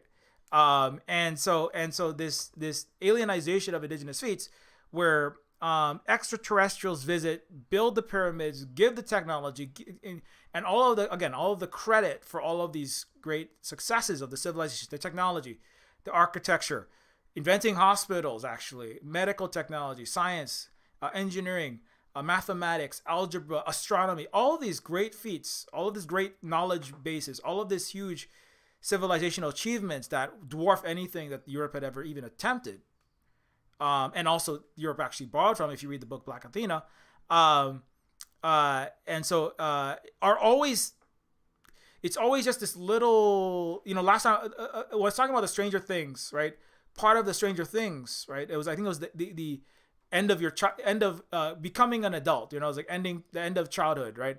The eternal childhood, I think, was the Stranger Things one, and it's talking about how like forever living in that Crow War mentality and this constant like the shows are good, but it's also like there's always this like fear of the East and the fear of the South and the fear of everything outside of the West, unjustified and based on the continued subjugation of Asia, Africa, the rest of the non-Western, non-white world. And so similarly, the alienization, the discrediting or not crediting, right? Or of what? Because Sumeria, right? When they say Gozer, where is Gozer from? Gozer is Sumerian or Hittite. That is West Asian. That is Middle East. What is today's Middle East? That is North Africa. That whole region, right? And there's a lot of blending, and a lot of those peoples are basically the same, or not the same, but they are from the same ancestry. They're closer related than oftentimes is acknowledged today. And the West Asian, North African, and to a lesser extent, the entirety of Asia and the entirety of Africa, have their successes and their indigenous civilizations stomped upon because those are the places that the Europe, right, as a tiny little piece, is still subjugating to this moment, right? With the you know my takes on that, right? I'm not gonna go into that entire thing. You can go watch any of my other videos, or for the last hour, I'm probably going off on it. But so and that still has a political ramification, and that's one thing I'm not saying that's a problem with Ghostbusters. It's just when I go into my global outside indigenous mind, and in my 3 million year aerial view from 10,000 miles up, it's like, wait, there's something else happening here. It's incumbent. It's in every movie, even like random Kevin Smith movies, like The Nether Blasters is a movie I was just watching the other day. Max Reload and The Nether Blasters, which it's another like 80s, it's a very 80s tastic, Kung Fury-ish. Oh, look at that, demons that kind of look like Gozer's henchmen, right? Zool. It's an ancient, terrible evil that came out of pyramids and built them, right? And somebody's going back and reading the runes, and anyway, and that's it's fantasy, it's science fiction, it's magical, 80s send-ups, but there's something else happening that is kind of like, and I talk about that more in this video about the alienization of indigenous feats, Stargate and alienization, which is that, right? And when I talk about Ra from Stargate, right? The Ra is the alien, like Gozer, actually. That's a lot like Gozer, right? Ra is a non-human, right? Ethereal. In this case, Ra is not fantasy like Ghostbusters. It's science fiction. So Ra is a super intelligent, advanced alien race member, the final surviving member, who comes to Earth, gives North Africans all their technology, all of their writing, all their language, all their accomplishments, which explains the pyramids away, so that we can keep, justify subjugating Africa. It's part of what that's about, right? But anyway, so Ra is here. Ra saves. Ra brings great things, but Ra is also an authoritarian, despotic, no democracy, no freedom, no human rights having ruler, horrible tyrant, right? Who also happens to be a brown queer person, right? And so part of that is that, but you see, that is the end of the world, right? Which is a queer, non-white, very powerful civilization that surpasses the West. That's the end of the world. That's actually China, but that's already happened. It's already the end of the world in that sense. So that's another way in which you have to survive the end, because that's already happened. Ra is already here. It's not Xi Jinping. It's just all of the peoples of the global multipolar socialist world. It's already here. But that's why Gozer is Gozer. It's a queer, ancient Asian that's going to come back now. But the way it's projected is that the horror is because they will be a not free, not Western, not democratic. There's no democracy in the United States. Remember, it's a plutocracy where 99.9% of all actual policy and the decisions are made for the 1% by the 1%, and then they make you fill in little coloring books called electoral ballots. Remember that? Free Western democracy with human rights. They're going to violate your human rights. You're going to all force labor, all this bullshit, right?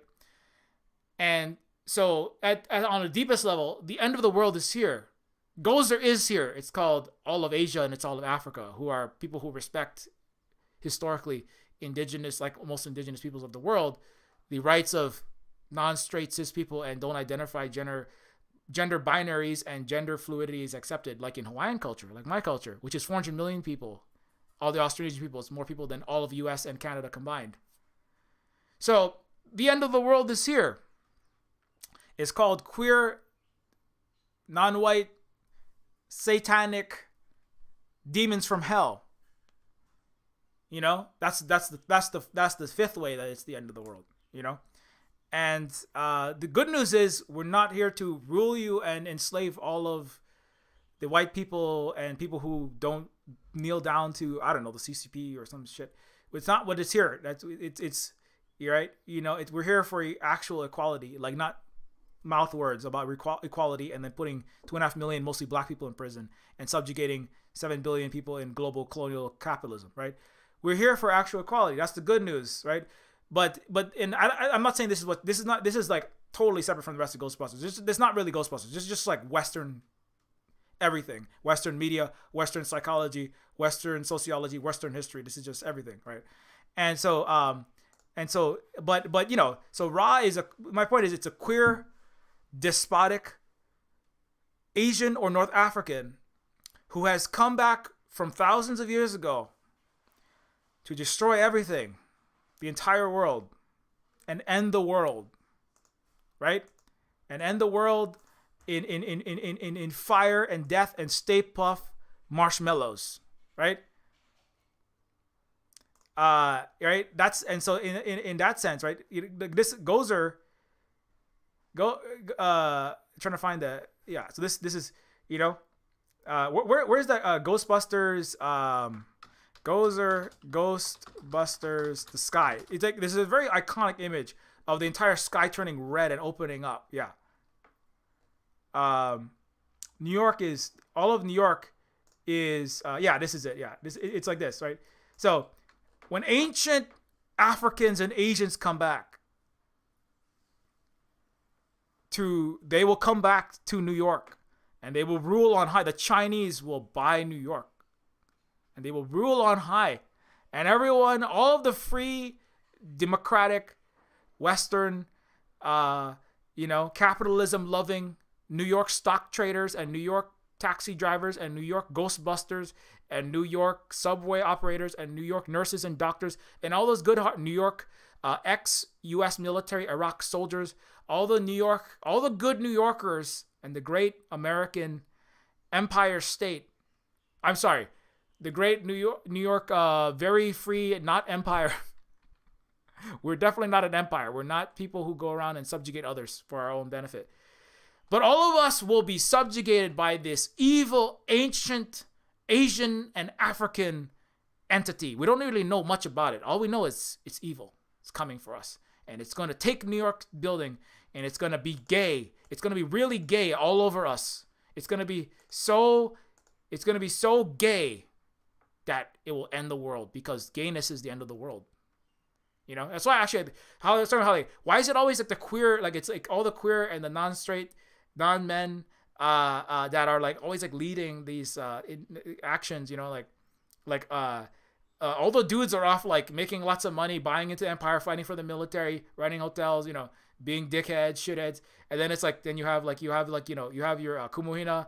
You have like my queer indigenous cousin is the one who carried the language and the culture forward and saying all the true things, right? Why is it Two Spirits historically and the Mahu Hawaiian Two Spirits queer indigenous Hawaiian, it's Indigenous History Month, by the way.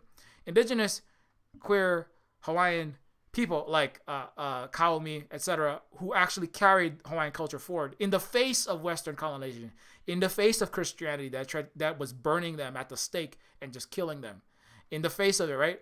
And part of it is because I would argue, as somebody who is not a cis straight dude, that there are many things going on. One of them is if you understand and you acknowledge to understand what it is to be queer, to actually understand the gender norms and what that actually means in its context.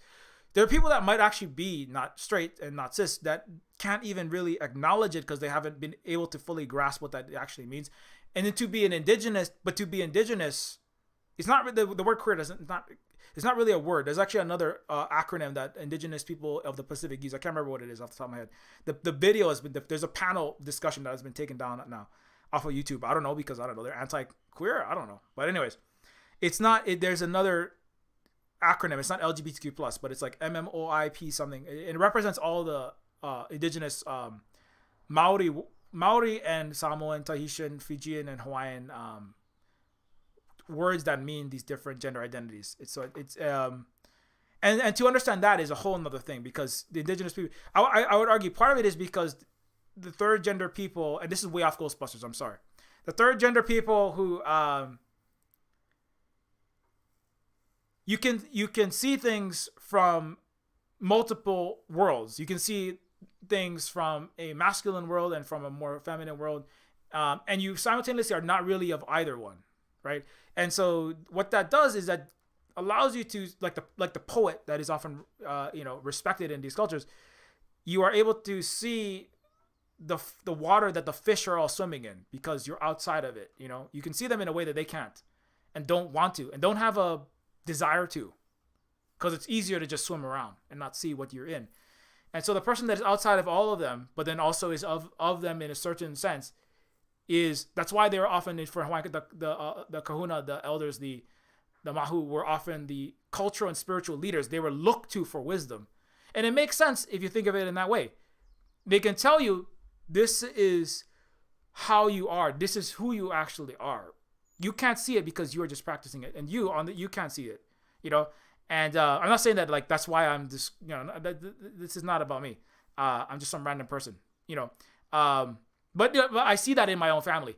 All the straight cis Hawaiian guys, they're all like, just doing their job. A lot of them joined the military, not really taking too much actions, not historically certainly. And then my mahu, in my mom's side, like he's the one carrying the language forward, carrying the culture forward.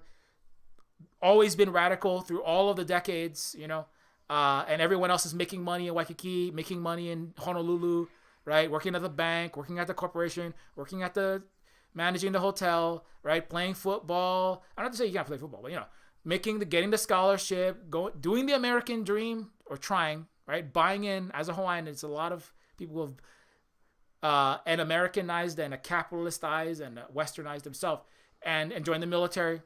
And then there's the other people, and then most of them, on my side of the family, most of the ones that are queer openly so are carrying that culture forward. Not to say that everybody who is gay and is in that Hawaiian side of my family is actually, both sides are Hawaiian, but there's something to that. So anyway, but I could go on for a long time about it. So there's a whole nother level. Just being an indigenous person is one thing, and that's already putting you outside of a lot, in a place like the United States, based on eradication of indigenous peoples. Being gay or a lesbian or bi or trans, etc., that's already putting you on the outside of a extremely cis heteronormative, patriarchal, Western United States certainly, and then but then there's another thing being both. So anyway. And that's why it's a queer, non-white, non-binary, androgynous person who represents the end of the entire world, destroying the entire planet. Certainly New York City and all of the United States, right? That's what I wonder. I wonder if Gozer goes back to Iraq and Syria and Egypt and North Africa right today. It goes like, okay, everybody, New York's gone, LA's gone, Seattle's gone.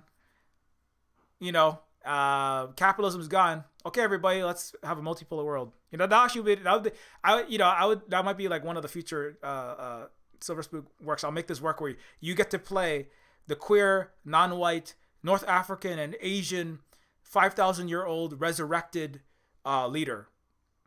And then you get to like get rid of all of the Wall Street stock traders as they're screaming for their Ghostbusters. That's probably TOS violation. I do not advocate for 6,000-year-old hell raised demigods or 78 million Andromeda galaxy supermassive black hole born extraterrestrial invaders. I don't advocate for extraterrestrial nuclear destruction of all of Earth. That I think that's a violation of the TOS.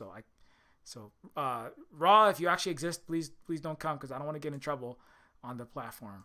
Okay, I would like to keep streaming on the Death Star satellites. Anyway, okay, we're way the fuck off the Ghostbusters, so let's get home. I had to bring that up though because let's pour it out. Let's pour it out for the Gozer though. Let's pour it out for the Gozer. One more time. This is David Bowie, Life on Mars. It looks like David Bowie, doesn't it? It's like which is one of the people in the West that was trying to break the gender norms, right? David Bowie was one of the first. The Gozer looks like a David Bowie character, does it not? Do they not? I should say. Same like jaw face. Because that was also hot. That was a big topic in that time. I'm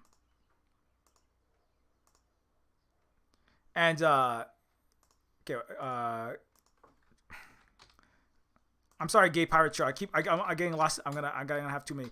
I just want to show one more. I want to show the Afterlife version. Wait, was that was not Olivia Wilde, was it? Was that Olivia Wilde? That was not. It just looks like Olivia Wilde. Okay.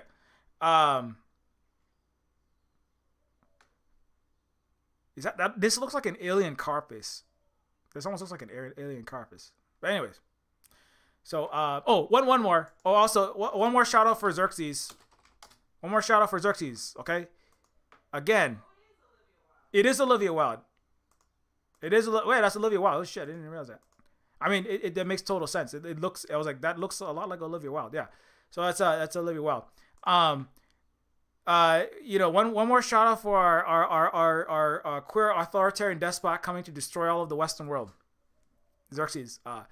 Fun fact. Xerxes of course fought Leonidas and the Spartans. The Mr. Red Sauce on Pasta. No, the Western fascist, eugenicist, child-killing fathers of NATO. Xerxes kicked their ass, man. He actually kicked their ass. Not him personally, but like all of the Persians came through. And then Alexander got upset. He didn't really kick their ass, but it's actually the 300 is based on Western propaganda to justify the invasion and the slaughter all the way to India by the Greeks under Alexander the Great. Just like modern times. This is like the reality is like a lot of this imperial, weaponized storytelling, this mass lying through, strategic omission of particular facts to craft a narrative, for example, to justify wars in the Taiwan Strait or in Iraq or Afghanistan, or hopefully not the Taiwan Strait, or Naira testimonies and all this kind of bullshit. Sometimes outright lies like that one. But this is ancient. This is thousands of years old. Alexander and the Greeks, the Greek oligarchies used the same to justify imperial conquest to the east. And a lot of that is what goes into 300 because it's a particular writing of history from a Western liar, which is called the Western historian's perspective in that time, thousands of years ago. So anyway, So I just want to throw one more. So we're gonna pour. We're gonna have shout out to Xerxes, the great queer indigenous African and Asian icon. One for Ra, this extraterrestrial ancient icon. One for Gozer, the ancient ghostly African and Asian icon, and actually one more for Apocalypse. One more for X-Men Apocalypse, the ancient African and Asian god who's also going to destroy the Western world, coming back from his pyramid, but mutant. So they have mutant, extraterrestrial, ghost, and historical Xerxes. Every fucking time. It just, just every time. It's always the freaking queer brown North African and Asians coming back to destroy the world. Anyway, yeah, that's it. That's my end tangent. Okay, close all my tabs. Close all my tabs. Let me see if I can actually finish this up inside of the list of things I want to talk about. Okay, so surviving the end of the world. So yeah, so that's another whole level of it. And but inside back to like, zooming, dollying the camera in about 10,000 miles into the atmosphere, down through all of the climate change firenadoes, and coming back from 70,000 years ago in the first microlith and what would be the Ethiopian civilization, coming into the present. I mean, that doesn't make your life in America any better. It just doesn't make the bills less. It doesn't help actually, particularly in the moment. And so, and the other thing, is that when you have the characters, they're each trying to kind of figure out who they are in the wake of Grandpa's death. That the world kind of is kind of tragedy that everything is kind of revolving around, and also the tragedy and also the inexplicable, suffering that they've had to kind of undergo, and also just more generally the kind of fall of the economy that they've had to experience, and the fall of what was the United States, and yeah, so in that sense, knowing who we were 10,000 years ago is important, but also like figuring out who we're going to be now, right? Because we're still just, you're still just, you're African American in America 2022. You're indigenous Hawaiian and Asian and also white in ancestry programmer and game developer in 2022. That's what I am. You're half stormtrooper and that's what you are. Period. The end. I mean, not well now, but then you can transform things. And so you are a stock trader in Wall Street right now. You're an NFT bro or a Bitcoin. You're a Doge debutante, right? Or a Bitcoin would-be billionaire who is now discovering, right? Because you're having these stock market crashes. Oh crap! We're having a great recession. The CEO of CEOs, the head of the Business Roundtable, and famous engineer and bankster criminal of the 0809 crisis, Jamie Dimon, CEO of JP Morgan. He who also happens to be, he's the CEO of CEOs actually, and that's why he's looked up to by all of Wall Street, all of the Western capitalist world looks to him for that reason. He's saying too, oh my God, nope, we're gonna have major economic and financial calamity. Food prices are going up. Energy is up 50%. Milk and wheat and bread is up 10. Inflation is massive, right? And right now it's another end. It's the end of whatever you thought. You thought it was bad in 2020. You thought it was bad in 2017, 18, 19, 20. Oh my God, it's COVID. Oh, this is really the end. No, you're not even close. 2022 is not even done, Now for millennials, it's like, oh shit, I remember this 0809 was a financial crisis, Some people have already forgotten though. I made an just a quick shout out. I made an entire game about this. It was called Terminus Machina. That was my financial / Deus Ex cyberpunk Egon moment. Was I made this game called Terminus Machina, and it's literally, the game's cover is the game's cover is a collapsing reversed Wall Street stock ticker with drone strikes destroyed hyper-policed downtown San Francisco, with homeless socialist Black Lives Matter activists getting rounded up by automated robot police and military trying to jailbreak iPhone 9 factory worker slaves, getting, it being surveilled on Facebook and on every platform and watched every second of the day. And then, it's a very dystopian sort of story, but, it's an extreme version of what was happening in 0809. And it deals directly with the financial crisis. Silver Spook, let me see, where does Silver Spook come from? Part of Silver Spook comes from the Kill JP Morgan by Silver program, instituted by Max Kaiser, a rogue Wall Street trader like Michael Hudson. And silver was important because silver and gold as precious metals to counterbalance. They don't solve the world, but they are a historical counterbalance to the greatest excesses of a capitalist structure. And so Silver Spook comes from this character from this game. Speaking of the end of the world, right? Terminus Machina was a near future speculation, and also speaking to those kind of collapses that were happening in 0809 and the financial and economic fallout, and being homeless and out of a job, getting out of college and expecting to get something and then just being screwed, living in vans, right? So Silver Spook is wearing, while aluminum tinfoil hats have gathered a patina of infamy in the countercultural community, serious renegades, activists, and citizens concerned about winding up on the president's drone kill list look to evade all-seeing, all-murdering eye of the surveillance state with the Argent metal. Silver is proven to have this highest infrared reflectance over an extended wavelength of any known material. Silver Spook is wearing a silverized trench coat in the video game Terminus Machina, which I created, to evade the U.S. internal drone strikes of dissidents against capital and against colonialism and racism.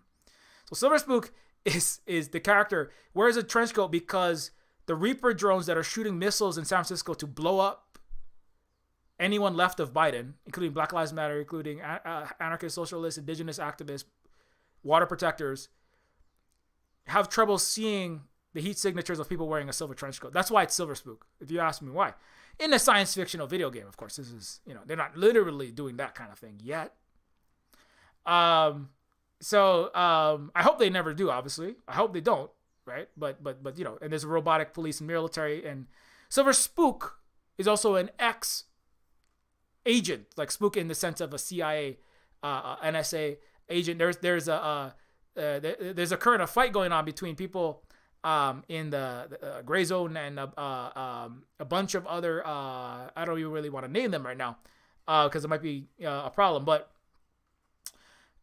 basically Imperial State Department propagandists and people fomenting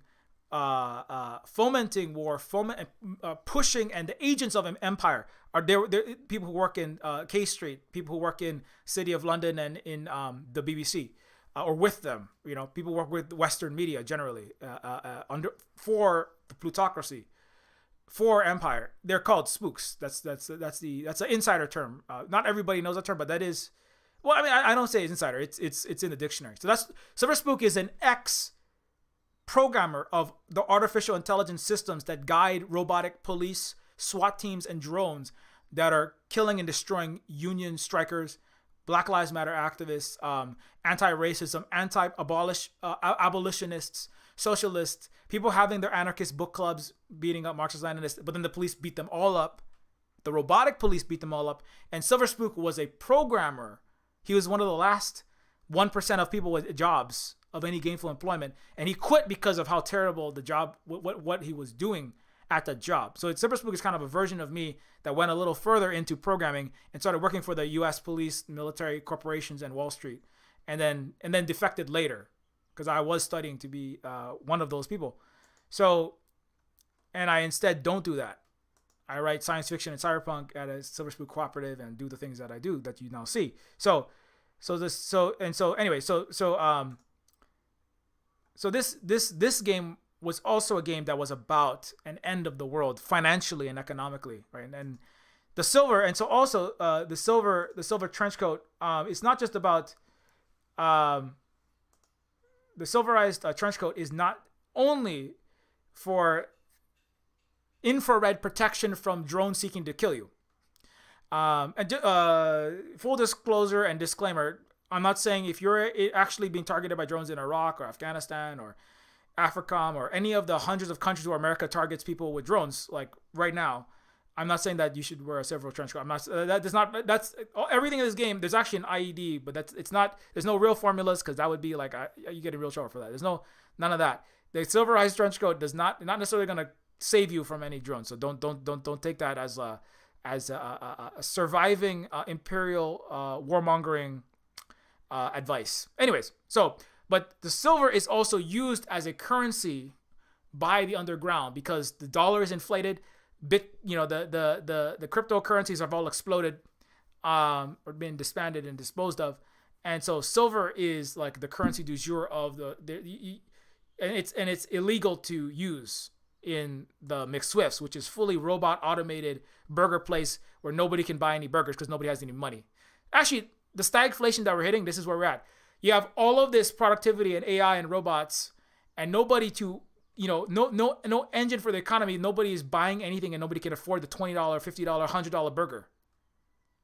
And the jobs are not commensurate, right? So this is this dislocation. Anyway, this is all economic wonkery that Terminus Machina deals with, because this is all the stuff that I was looking at and investigating and studying in that time. Not just because I was thinking of going into algorithmic finance and Wall Street and just banking generally. Not because I wanted to, but because that was the only job available. Remember when I said it fucking sucks to be a millennial because you get out and there's no jobs? And so, but also because, and this is another point I wanted to bring up earlier, and I'm sorry it took so long, but surviving the end also means we can't simply, doom her out or just go, well, that's too hard. I can't do it. To survive the end takes work, and it just going, well, capitalism sucks. I don't want to know anything about it. You have to know. You do have to know. You have to know your enemy. You have to know what they're doing. You have to know strategies that they're using so that you have counter strategies, And the most, actually, they don't tell you, but the most people in the actual successful parts of the world that have countered capitalism and especially in the global south, places like Cuba, Venezuela, Vietnam, and China, vast numbers of just the average people, they at least understand the basics of how this works because they have to. If they don't understand, they will get taken for a ride, just like and it could be wiped out, like so many countries that have tried to build socialism outside of the Western orbit. And so we don't have so that's why the decisions that we have made put us in the position where we're in. Now I'm not saying that we at Silver Spook Cooperative we're like amazingly well off now, or we're not. We are just we are surviving, and we're able to provide and house even a bit more people than we would have before. We were just like living in a van, like I was talking about before. At one point we were living in a van, and I was walking to work with holes in my shoes, working with underprivileged, at risk, K to 12 graders, right? And that's what Neofeud's a lot. That's about. But we've gone from there to being in a position to not just survive ourselves. We are in the position we have a place to live in, and we need to keep the lights on, and we got to get the bills paid and everything. Even having a place costs money. We're not paying rent to a landlord, and we're not paying a mortgage to a bank, but we still have to pay to maintain the physical infrastructure. But everything on top of that, we're using to house and feed more people outside of just our family unit, and certainly out of just myself. Because some people, well, all I can do is look after myself. I can't have kids. I can't take care of nobody. All I can do is try to save myself today, and sometimes I can't even do that. I need someone else to take care of me as a dependent. And there's you're at where you are at. At one point, we were at a much worse position. We were at a position where we could barely, we did, we had to live in a van. We were like in a tiny 1-bedroom studio. We were in my parents' closet with 7 by 9 foot box. We we were like Silver Spook. We were in the end of the world. We were in like a tiny little closet, in a van not much bigger than the van in the beginning of Terminus Machina. When we were working on it, we were working in our bedroom. It wasn't quite this disgusting and collapsed. And your landlord isn't quite as bad as the landlords in Terminus Machina, which is, well, if you're a socialist in this world, then they just throw you to the prison, because that's where everybody who's left of the neoliberals gets to go. You get to go to prison, just like all the parties that have been banned in the Ukraine outside of the far right. You get to go to prison and do hard labor, mechanically separating Tyson chicken nuggets. But your landlord might not, but we had a situation where we were in a very bad situation. So that's my point is, and a lot of Terminus Machina was about kind of expressing the rage that was like, why am I walking to work, living in a 9-by-7-foot box, sleeping on one bed with me and my partner and my kids all on the same bed, with all of our clothes and our books and our belongings in stacked plastic $10 shelves, having to listen to CNN at 100 decibel and Rachel Maddow after that in my parents' house. I'm like, this is not the future that I wanted and was promised, and I worked, and why am I getting this? Why is me and my family living here? Why we can't afford anything outside of this? And that was hard, and it sucked because we couldn't help anyone. I mean, well, we still were helping people in the work that I was doing, but we couldn't help build more cooperative housing and house people without bosses and without landlords like we do now at the Silver Spook Hui. But anyway, so my point is, you have to eat cats in this game. We never got to the point of having to eat cats on the side of the road because we're starving to death. But people are seeing $10 milk right now, $5 gas, $17 for a bag of rice. Everything's going up in price. And that's part of inflation. On top of all the wages haven't moved, rents have not moved, healthcare, everything has gone up. Everything's gotten worse. The police are just getting more money. Billions of dollars are being thrown into fight wars in Europe, backing fascists that is not helping you. And then they're blaming it on someone else for your inflation. It's Putin's inflation and all this crap. No, the reality is it's your government's inflation. It's your government that works for billionaires and Elon, and it's their inflation. They're destroying you. They're bringing about the apocalypse. It's not Gozer. It's not queer, star, African and Asian gods like Ra. It's not them. It's New York City itself that's bringing about your destruction. It's New York's 1%. It's all the stock traders in Wall Street. It's and in this game you're making IEDs and improvised explosive devices. It's not somebody outside.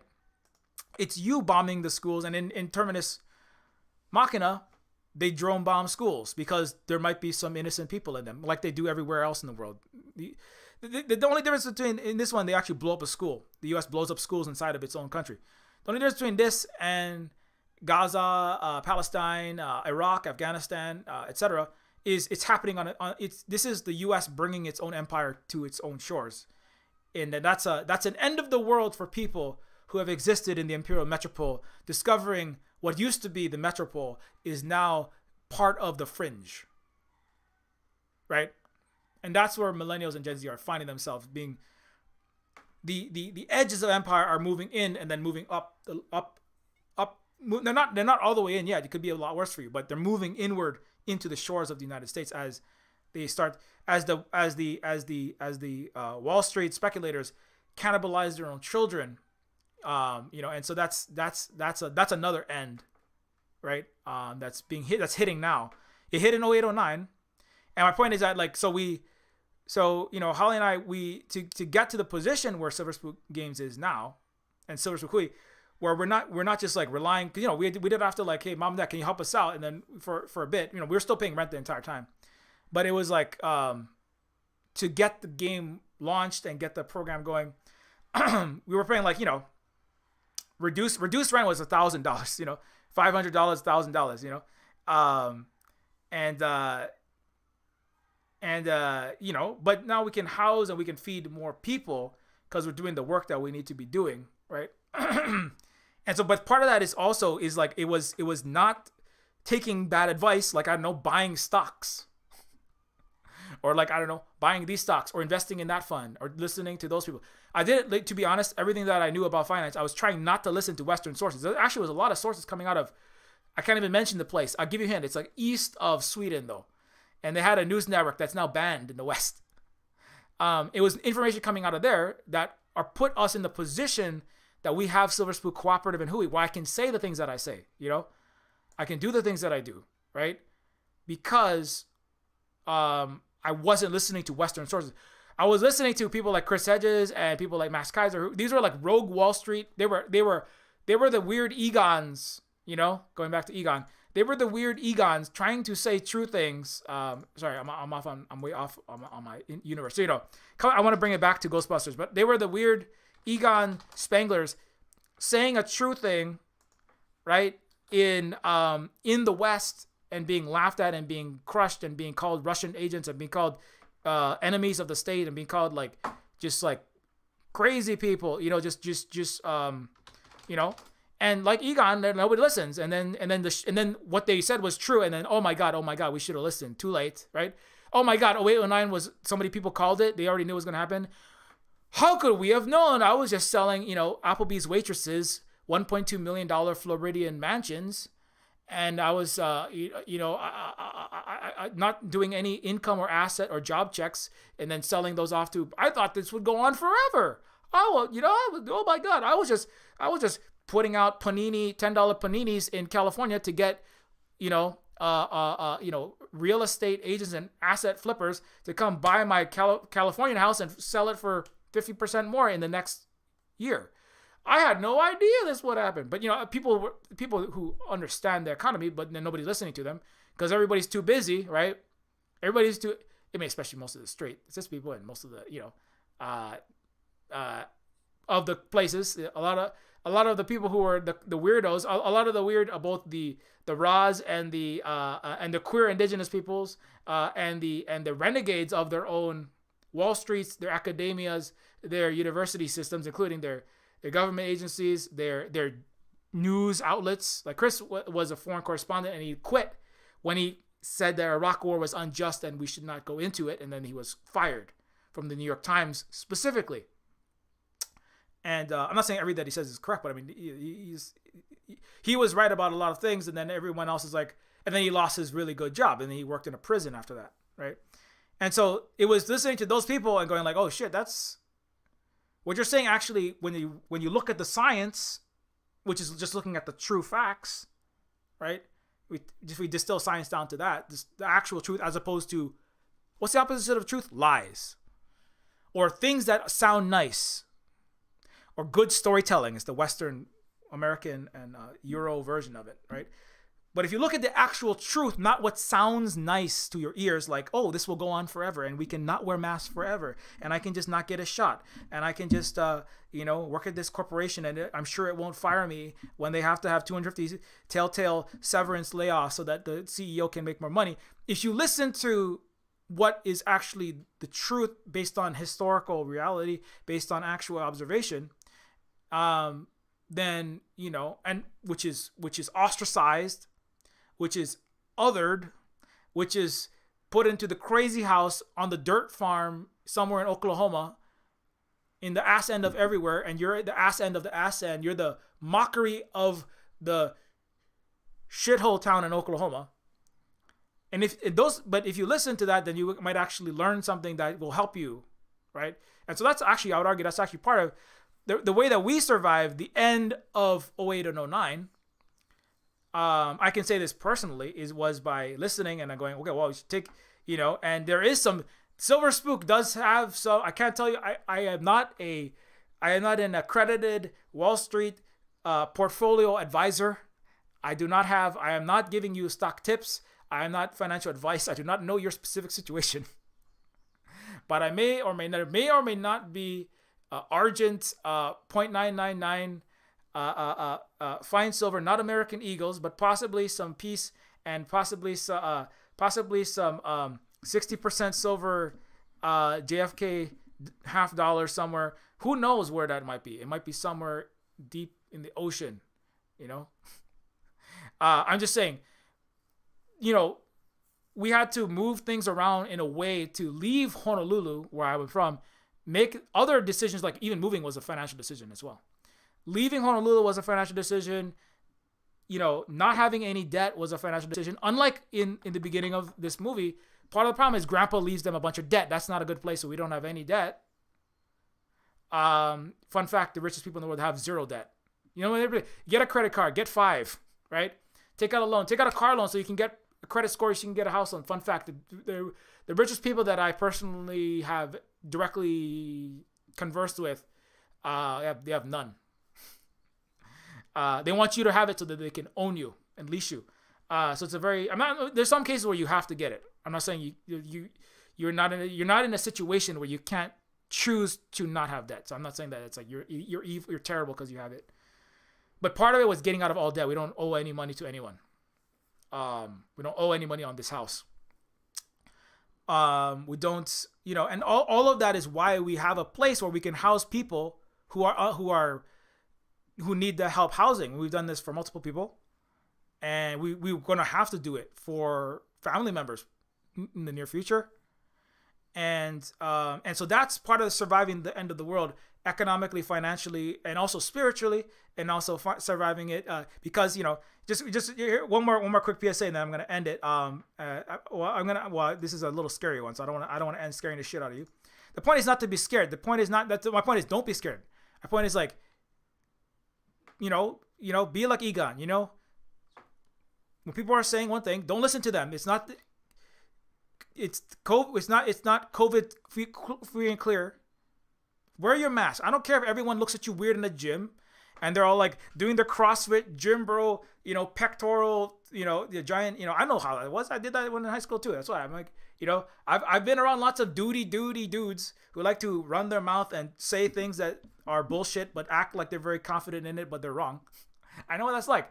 And be in the gym and like trying to out bench press each other. I knew that. I did a lot in high school. A queer person that was like everyone else, you don't discover your actual who you are till you're like late in life in the West, because they don't allow that, just like Peacemaker. But anyways, and it was like, it was like I know what it's like to be in the gym and everyone's like, what are you wearing that mask for, you freaking, and they use anti-women's they use woman in a pejorative way, you little girl, right? And it's like, be that person that's like, no, I am a girl and I'm smarter than you, or I am, or you're just what are you wearing a mask for, you F slur, right? I know that's a thing that comes up in the gyms. That's why all the crypto bros and NFT and all the Gamergate and all the right wing comes out of the gym. Our most right wing cousin who bought 10 copies of Jordan Peterson's book. He looks like a circus, a 50s circus clown. He's like his pecs look like a Rob Liefeld comic book drawing. It's ridiculous. But anyways, I know what that's like. I know what it's like. And you got to be the Egon. Be like, no, I'm going to be actually scientific about it, while all 20 other of you in this gym are taking off your masks, not getting a shot, right? Saying that, vaccines are for pussies, or, masks are for wimps, or don't be a sheeple and don't muzzle yourself.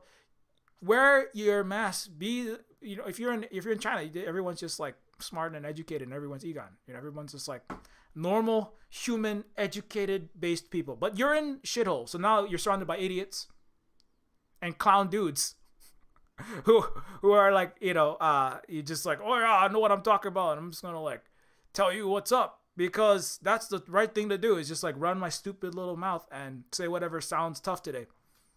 Like use gay as a slur. That sounded really tough in 1995. At the football team, calling everybody, you have to be the Egon that says, no, this is the truth, and I'm gonna just keep doing what I'm doing, and then just like set your boundaries. Like, no, if you're gonna do that, I'm not gonna be in your space. I'm gonna go figure out how to do this, and just be like, you have to do that. That's what everyone's like, Silver Spook, you gotta go like invest in this, or you gotta, Silver Spook, you gotta go and get 3 credit cards. Silver Spook, you gotta go get a card. I was like, no, I'm gonna do what I know is the truth economically and financially. Silver Spook, you gotta go be, you should go be a high frequency trading Goldman Sachs algorithm programmer. That sounds like it gets a very high 6-figure salary. And I'm like, yes, it does, but it will destroy my entire soul, and I will be a hollow shell of a person that probably commit suicide at the age of 50, jumping out the side of a Wall Street building with no golden parachute, because I'm a brown guy in Wall Street, and I'm gonna be thrown under the bus like the other Indian quants. And I was like, that's not a good decision either, even though I make more money. I'm going to take with me, and not just me and Holly made the decision together with everyone else. And we said, we're going to leave Honolulu and New York City and all of the United States capitalist shitscape, and we're going to build something better where we can in the place in Hawaii, because I'm a native Hawaiian, that we can. And then we're not going to do that. We're not going to, oh, well, you know what's a really cool thing is having a Porsche. You don't have a Porsche, you're a loser. I'm not going to buy a fucking Porsche. I'm not going to try to. I can't afford one. We're going to get as much, when we do need wealth, and we do need to work to build that wealth, and we're going to build Silver Spook Games, we're going to build Silver Spook Hui, we're going to get as much people supporting us, Patreon, and all these things, every way we can, in an authentic way that, as best as we can manage, because there's no perfect way. There's some stuff I don't regret. There's nothing I don't regret doing. And sometimes I feel weird, like I got to sell myself. I gotta like market in a way that's like, sometimes I feel like I'm marketing too much, but it's like, oh, I cannot do it, and then people can be unhoused. The Chinese don't want to talk about themselves, but they got to. Because the U.S. is going to, you know what they're going to do? You know what NATO's going to do? They're going to talk the fucking shit negative about them. So they're going to have to push back. That's actually one of the number one things. They're realizing they have to be better storytellers. But storytelling is not lying. It's just telling true stories in a compelling way that reaches and resonates with people. Right? But that's the thing. That's the thing. That's the thing that Asians and indigenous peoples, like, we're not necessarily the best at, because it's not, we haven't had to, like, there was no test, there was no military test in Korea for 1,000 years. They forgot how to give it because they didn't need a military, because there was peace there for 1,000 years. Between the Korea and China, there was no war that was fought between huge, massive civilizations that dwarf everything in Europe when they were constantly fighting. But because you didn't need the military for 1,000 years, now you might need one. Not because you want to fight, but to I don't want to do a lot of things that I have to do, but we have to learn, and we can't learn about the society we wish we lived in. Can't just wish it was 1600 AD and we could live in some kind of happy Hawaiian kalo field where everybody is in peace and just happy. We don't live in that world. We live in the world where there is capitalism. And you better know what a CDO and a CDS is. And you better know, what a stock is, and you better know what inflation and hyperinflation actually means and where it comes from and what's causing it. You better know. Everybody better know. Because no one's going to tell you, and then you can go drown with everyone else who is drowning. And your responsibility, your kuleana, my kuleana, is not to save myself, or not save just myself. Well, I have to, if I'm not around, I can't save nobody else.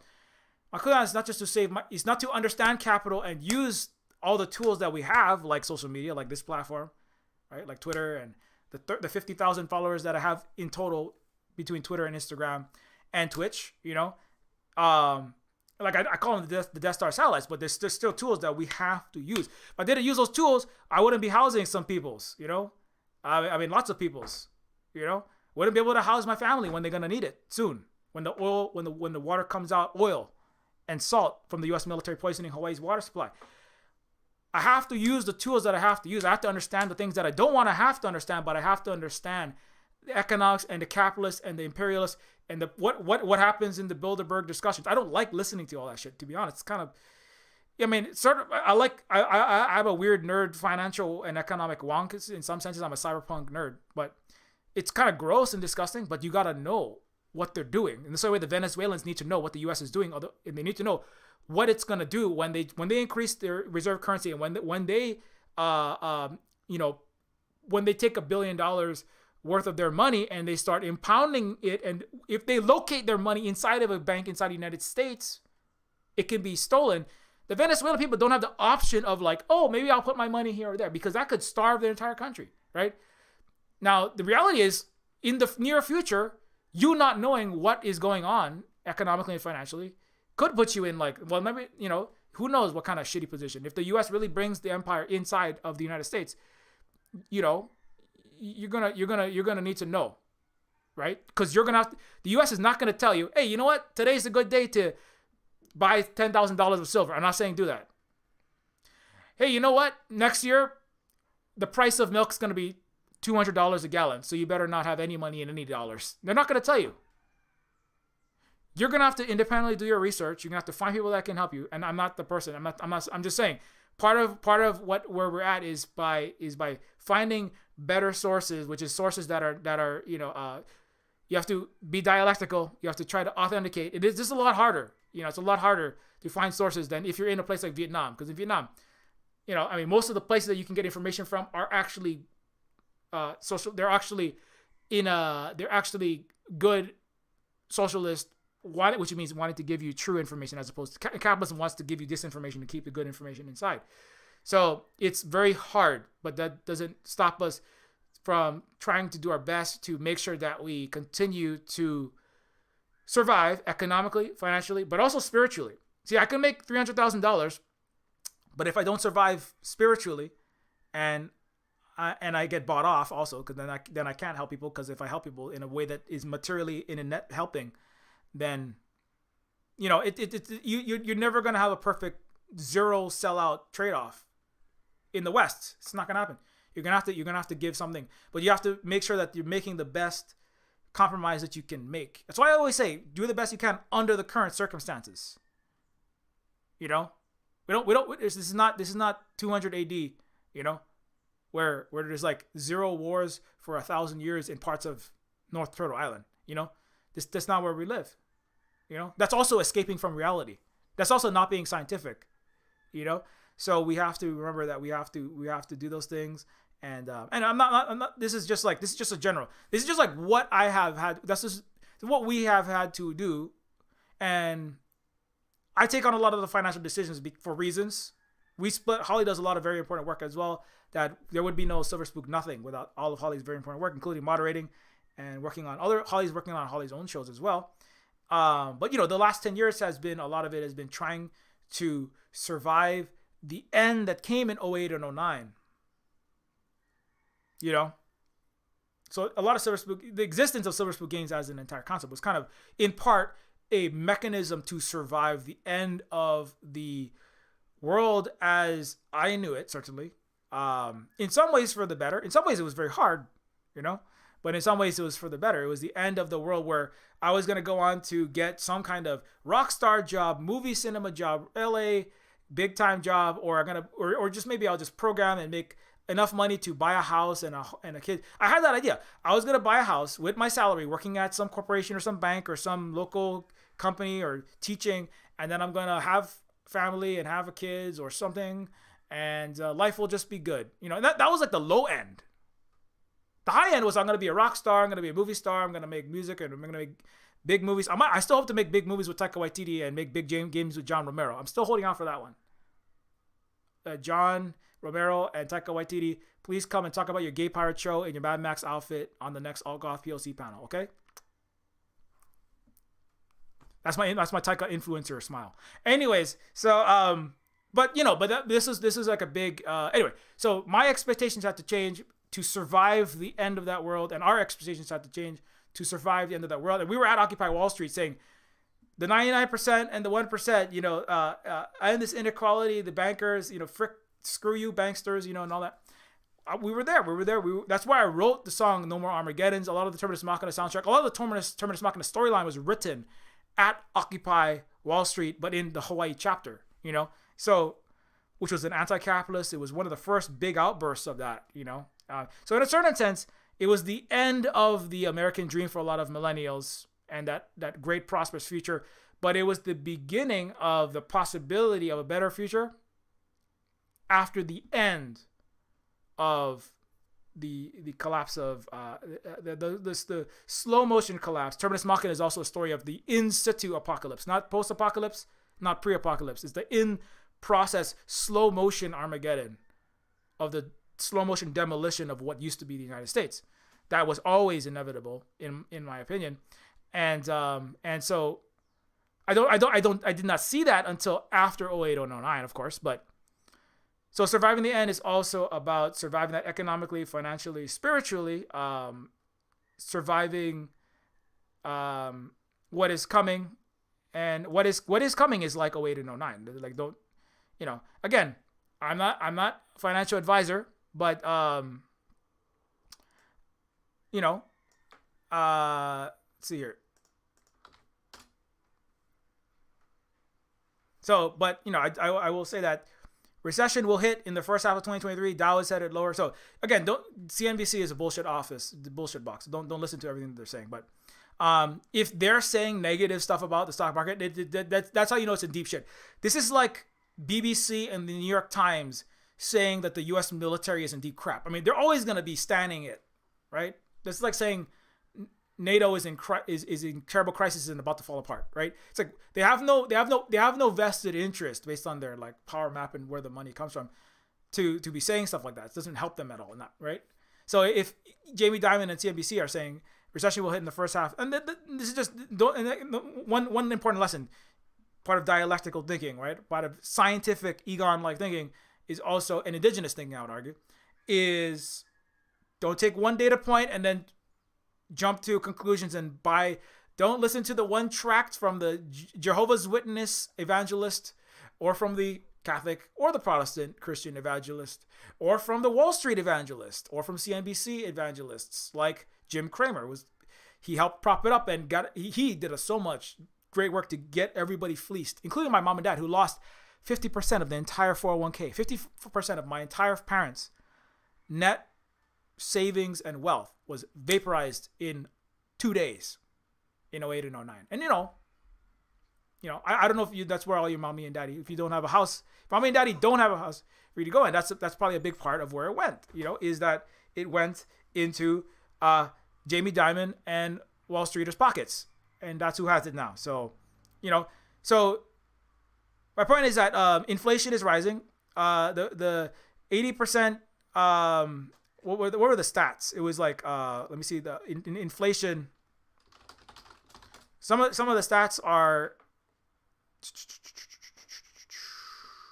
I just saw that one. Inflation is the fastest pace in 40 years. Gas is up 48.7%. Used cars are up 16%. Food is up 10%. Shelter is up 5.5%. Housing was always going up, and especially going up in cities. Gas is up 8.6%. Energy is up like 20% in Hawaii. So, and that's just a part of the story. The reality is and they're going to say, oh, this is all Putin's fault. It's like, well, the NATO hadn't been aggressing and fucking putting missiles on the border and moving the line. So it's really U.S. and NATO and Biden and everyone's fault in the entire Western ruling world, which is the plutocracy of the West. So you should be upset at them for your $20 gas. Your $5 to $8 per gallon gas and your $10 and $20 your $7 milk. That's how much milk costs around here. And your $4 or $5 eggs. And that's not that's going to keep going up. So, eventually it might slow down, but things could go a lot higher. This is another way to think about it is at least you're not in Pakistan, where the average engineer who makes $50,000 a year working on buildings or electricity or anything else in Pakistan makes $800 a year. So by global South standards, your milk should cost like $200 or like $100 a gallon. So you're not even close to as bad as an African or South American or a lot of Asians have it. Like all of Gozer's descendants have it. Like all of Ra's descendants have it. So before you get there, you should not be like crying and whining and getting upset at the wall and going, oh my God, it's so, because other people are like, oh my God, that's the end of the world. I'm like, damn, fuck this, fuck this. I mean, you can get upset and get mad, but that's useless if you don't take it and move it somewhere. It's like, because there's a version of me in 08 and 09. It's like, I fuck this world. I didn't get my house. I didn't get my 1.5 kids and I didn't get my house and I didn't get my car. And I could just take that upset and just go, fuck this. I'm going to go play video games and do nothing all day. Or watch movies and, or just do nothing. Just do whatever. Just fucking fuck off, And then I would be divorced. And then I would have my children would not be in my life, and Holly would have taken them. And then I would be a sad loser, and I would die early. And that's useless, That's called Western capitalist Americaning out, That's called being a coward and then drinking yourself away. That's being a coward and letting yourself rot in a hole. That's not Hawaiian. That's not indigenous. Is that what Kalakaua did? Is he? Oh, they took my country and they're getting rid of my Hawaiian language. Fuck this! I'm gonna go be a drunk and die. How would you save the rest of the people in your country? if you are gonna just feel sorry for yourself, like a lot of Americans are doing right now. I see. That's why I'm saying this, is because there's a lot of people saying, you can't ask me to do labor. You can't ask me to do any labor. I'm sorry. You're going to have to work harder. This is not the time. Communism is not a vending machine where you ask all of the femme and non-men people around you to do extra free labor so you can sit around and watch movies and play video games all day. That's called you being a capitalist. That's called you being a white person. It's called you being, I don't care what color your skin is, that's you being a white, capitalist, selfish CEO of all of my uncredited non-men and or whoever your roommates are. That's what that is. Communism, somebody as a global south person or global south is talking back and saying, in under communism, you're gonna in the revolution and after, you're gonna have to do your labor. You're gonna have to do work. You're gonna have to contribute. You're not gonna contribute necessarily. If you have the ability, you have to contribute to your maximum of your ability, and you're gonna have to give the labor, or the revolution is not gonna happen, and you're gonna be. You're just being a small time CEO taking from everyone else, and that's a thing that people haven't. I feel like that's not sticking into people's minds yet, and you're gonna need to do that. Just as one example, right? Like I said, if I had done the things, if I had made choices to blame everything in the world on other people and not take responsibility for my life, at least mine, and also other people in the family, and just go, everyone else is fucking me over. It's capitalism. It's America. It's all the white people. It's all those people. And I'm not saying that they're not. They are. But this is the thing. I had to give this speech to so many of my kids when I was teaching 16 to 21-year-old dropouts. They're like, it's all the white people. It's all the capitalist people. It's my mom. It's my boss. It's you. It's you. It's the person that's helping me. It's you. You're making me wake up. You're making me show up for my class. I don't want to show up for your class. I don't want to go to C-based class. And I'm like, I cannot help you survive the end of you. I'm so sorry that you're Samoan or you're Tahitian and you're Micronesian and they bombed the shit out of your country. I'm sorry. I didn't bomb the shit out of your country. I'm trying to help you survive America and not go to prison. And not just help you. I'm trying to help you help other people so that more people can survive this. And I have to do work to do this. If I don't show up for this job, number one, my family don't eat. Number two, or, you don't get the help that I need to give you. So you have to do your part. You have to show the fuck up. Do my class, please. Proto J. So like, and so surviving the end, it doesn't, and because the Westerners like to think of communism as a vending machine. It's just like, so I'm just not going to work now. I'm going to beg everyone else for money, doing nothing. And then eventually communism will happen and we'll all just beg each other. Robots will just magically appear out of nowhere and do all of our work, laundry, labor, and provide electricity, housing, clothing, feed, clothe, do all the care work. And it's just going to be magic. It's just going to be magic. And right now, while I wait for communism, I'm just going to be mad all day at capitalism, white people, America. I mean, I am mad at a lot of those kind of stuff, but I'm going to spend all day long being mad at that and then taking advantage of care workers around me and people that are doing labor around me. That's not going to bring anything. That's going to bring you continuing into a hole, and that's going to bring your people that are actually doing the labor around you. Because some people going like, I asked this roommate, can you unclog your own toilet? The roommate was like clogging toilets and leaving the light on and then demanding that I unclog the toilet. It's a dude leaving on a clogged toilet for the roommate in New York. And it was somebody who I might want to be on a podcast with one day. But it's like, she was like, why is this dude roommate is like leaving his clogged toilet for me to unclog every time? Like making me do all the work, like as if it's my responsibility. And when I ask him to when I ask for something, like I need you to give me the rent. I need you to like do your part as a roommate.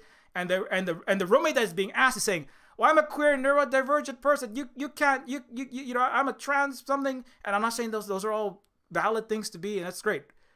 It doesn't absolve you of the responsibility to like fucking do basic stuff and don't abuse people like, in your immediate environment, because if, but there's a lot of people that are taking that attitude right now. They're going like, the world's hard, so I'm never going to do any work again. The world's hard, so you owe me everything. And if you ask me for my share of the rent, you're gaslighting and you're an abuser.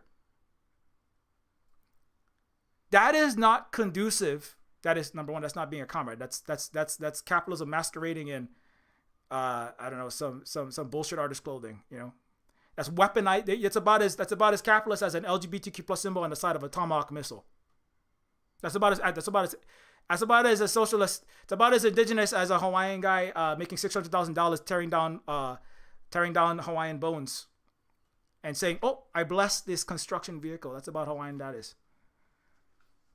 Give me stuff for free because I, you know, this and that and that and other thing, you know. And if, you know, if people that are like legitimately, like, there are people like, if you're like, you know, I literally cannot walk because I had like serious surgery and my literal back is broken, you know. It's like, even still, you know, like, this other thing you can use your mind. We can't ask you to like carry like hundreds of pounds of stuff, you know. Like, I have my own disabilities. Like, my back gets fucked up, man. I cannot lift like I used to love lifting. I used to love doing it. I can't do that kind of stuff anymore because my body can't handle those specific things. But I can do lots of other things. Like, I can program. Even that, I cannot program in certain positions. But, you know, I can do programming. I can do promotion. I can do art. I can do music. I can do education. We went to the beach and we did fishing. We can do fishing, you know. As long as I don't catch 100-pound fish and I got to use my back, I should be okay for that. I can't use it in that. I can use my back for some things. I can climb roofs. I get on roofs. I fix stuff. I fix some plumbing stuff. I can't do certain things, you know. And, you know, and I'm also a queer person. And, you know, but I don't go, okay, now, Holly, you have to do all my work for me because I'm a queer disabled person. And then, you know, that's not valid. That's not valid. It's valid to be a person that is in this body, in this identities, you know. Not only that's not even the most important thing. The most important thing is that is not conducive to you and all of your fellow people in the United States and all of your fellow people in Hawaii or wherever it is surviving and thriving.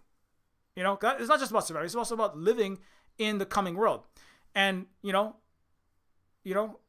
to do that, you're going to have to know, you're going to have to do absolutely as much as you can. It's going to be, as I often say, it takes less work just to survive capitalism, and it takes more work to build socialism in a capitalist place. It's going to take more work, even more work in total, to actually move the needle, right? Just to survive is actually less. All you got to do is keep your head down, keeping yourself alive, right? Like I said, I could go to Wall Street and make a lot of money and keep my physical body alive, my soul die. But like, you know, but keeping yourself alive it's still take work. But to move it forward, like, and then materially move it forward, takes even more, you know. So I think that, like, you know, and that's, you know, like building, like, I mean, I don't want to like just pound myself on the back all day long here, and I gotta go. It's like 1:38, but to build the Silver Spook Cooperative, you know, to build the Silver Spook, to build the and not just me, like for all of us, you know, to hui together and to build, me and Holly, and the kids are junior members, and, you know, Positive Synergy is another member, for us to collectively build Silver Spook Cooperative, as opposed to working for, I don't know, Walmart, or I'm not throwing shade at people who work there. You got to do what you got to do. Again, I want to be very clear. I'm not saying because you work at a place to survive, that means you're bad.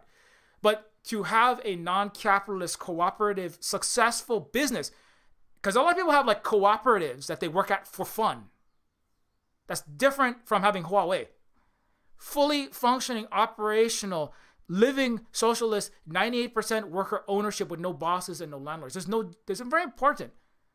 People think, oh, it's the same. Absolutely, it is the absolute night and day. It is the world of difference to have a 98,000 person worker cooperative where there is no executive making $100 billion a year. Imagine if every person working at Amazon was getting 100 or 80,000 a year plus, and there was no Bezos. It is the world of difference to build a successful, minimally capitalist or ideally non-capitalist business in the 21st century that is viable and successful, and not just a fun little token, you know, experiment for some rich kid, you know, because there's a lot of those. But to build your own successful, independent, not necessarily like just you, but to build your own successful, non-capitalist, cooperative, existing and sustainable business model is important, and that's why I say, that's why I try to talk about it. I'm not always talking about it, but I bring it up. We don't have bosses, we don't have landlords. All the money that comes in, it goes to buyability according to need. We don't make the money. And if we do have savings, it's tagged so that we can house and provide for more people in the future, right? I don't take any vacations. You're taking your vacation. I haven't taken this. We haven't taken no vacation anywhere. We don't spend extra money on more extra fun and sun and extra entertainment and luxuries. I don't have fancy guitar. I might get a BC Rich Warlock. I have the absolute cheapest electric guitar I could get. It's a Stratocaster it's the cheapest thing outside of just grabbing one from the pawn shop because I couldn't find it. But it's the cheapest knockoff Squier, not made in America. Not that I care about that, but like I drink water out of mason jar. It's fine. That's the normal millennial stuff. It's normal greatest generation stuff that the millennials have taken on growing up in the second Great Depression. But anyway, my point is that this is a long ass point. I knew I was gonna go off on it, so I kind of saved this for the very end. But so this is nothing to do with Ghostbusters at this point. Surviving the end means surviving the end of the U.S. unipolar U.S.-led Western world, its hegemony, its tentacles sucking with its vampire squid, Goldman Sachs, eating into the rest of the world's pies, sucking all of the coltan and copper out of Africa, the lithium out of Bolivia for Elon, we coup whoever we want, Musk. Oh, positive news. Just quickly on that note before I move on. Positive news on that. Congratulations to the indigenous Bolivian and socialist-led peoples who take down. I think I just put it up there. I took it. Yeah. This is what, when everybody pulls together and everybody does their work, because it was a whole fucking lot of work. You bet your ass for the Bolivians to build their socialism. U.S. backfire coup leaders getting taken down only in Bolivia and indigenous socialist MAS. This is Elon himself saying, "We will coup whoever we want." You know what wasn't in the best interest of the people? The U.S. government organizing a coup against Evo Morales, the indigenous socialist leader of Bolivia, so that you could obtain lithium there. And Elon literally just came out and said, "We will coup whoever we want. Deal with it." I mean, this is one of the greatest receipts of all time, because Elon is a complete useless idiot. That he tweeted that it is gold, platinum, it is lithium. It is lithium plated platinum antimatter in valuation. In chef kissness, you know what I'm saying? Because I don't know why he tweeted that. Because I use it. I love using it because he says everything. Billionaires, one of the richest men on the planet, using the U.S. government to coup an indigenous socialist country in South America, and he just like, "Yep, that's what we do." U.S. is a giant plutocracy that operates for us. The U.S. is just its entire government, and all the West, by extension, that all follow all of its lead, is just a weapon of the ultra rich and ultra rich class. That's all it is. So anyways, good news though. Agnes sentenced for 10 years in prison. And remember the time when the Forbes magazine put her on the front cover and tried to depict her as a feminist icon? Yeah, she was the South American Hillary Clinton, against the evil, despotic Putin drug dealer evil, and so That's what happens when everybody in the country is putting in all of their work and they're taking it seriously. Not just, again, another way is I'm gonna vote in my Bernie and then I'm done. No, that's like, hey, someone else unclog my toilet. Hey, someone else build my socialism while I reap the benefits of it. Hey, someone else build the cooperative while I just watch and then jump in. Hey, someone else build. It's gonna take more work than you are doing right now. I guarantee it. Because you know why? Because there's no socialism in the United States. Or in Hawaii, which is illegally occupied. But still, it's going to take work to unoccupy it. And not just working, showing up to the job. Thinking about and learning about what you need to do and then acting on it. Both learning and acting, right? A practice, education, and then practice. Both is going to take more work than you are currently doing. Because you know why you don't? Because you know it's going to take more because you don't have what you want. Chilling out and doing nothing is going to bring you a worse world than what you currently have. That's the lesson of. That's why I follow the Bolivians are so important to follow.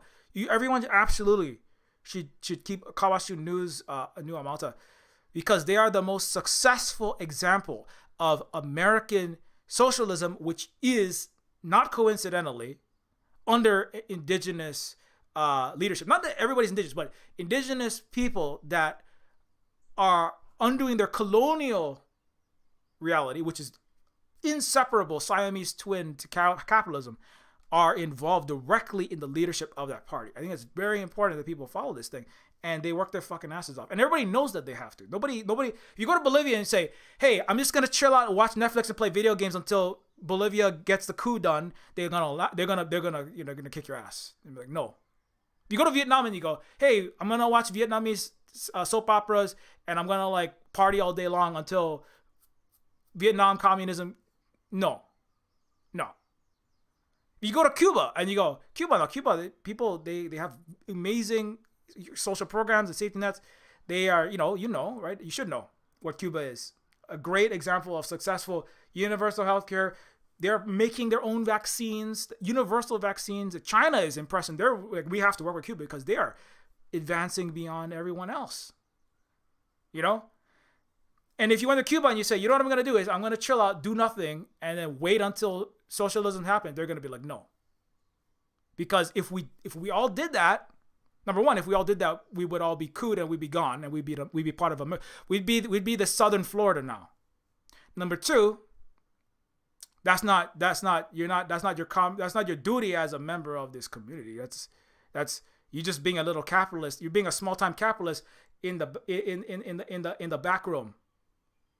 So no. Now, if you actually are you unable to do certain things, and yeah. And we're not asking you to do you don't have to work fucking 12, 15, 18, 20 hours a day. That's a weird. In America, some people work 15, 16 hours, and then some other people go, "Hey, people working 15, 16 hours, give me everything for free." And now there's the CEOs at the very top that everyone else is working 15, 16 hours and they're making 100 billion. But then there's other Americans that are like little CEOs in other people's houses who are going, "Hey, can I get everything for free? Can I get everything? Can I get everything for free? Because capitalism sucks." And the thing is, this is part of, I think it's part of it, is the boomer generation have, my dad said, and I'm kind of myself in this, because to be honest, that was me in my 20s. I was taking everything for free, and I'm going my dad was like, "Well, some people have 10, 20, 30, 40 years of childhood," and that attitude was inappropriate. That was a boomer attitude. That was not, like I said earlier, it was not conducive to raising and bringing about success, a successful generation in the 20 teens and 2020s.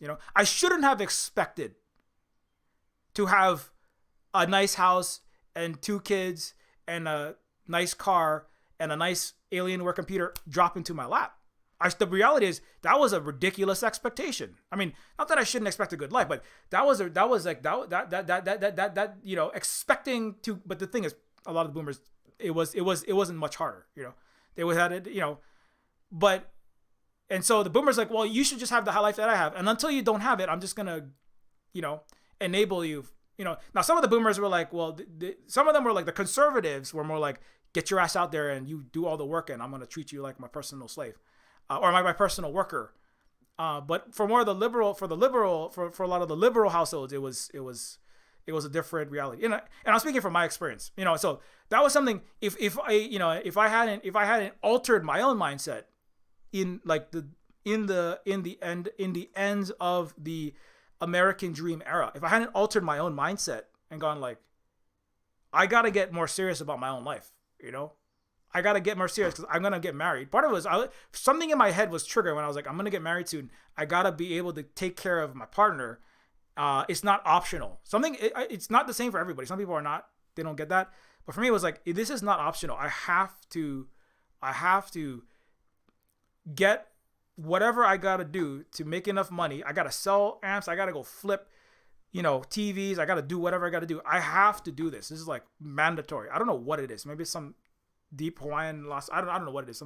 Some something earlier on. I can't say that it's a good thing. I don't know what it is, but it kind of flipped that switch in my head, and I was like, you have to do this, and you're gonna have kids. You have to take care of the kids. You just not. It's not like I can flake out and be a deadbeat. That was like not optional for me.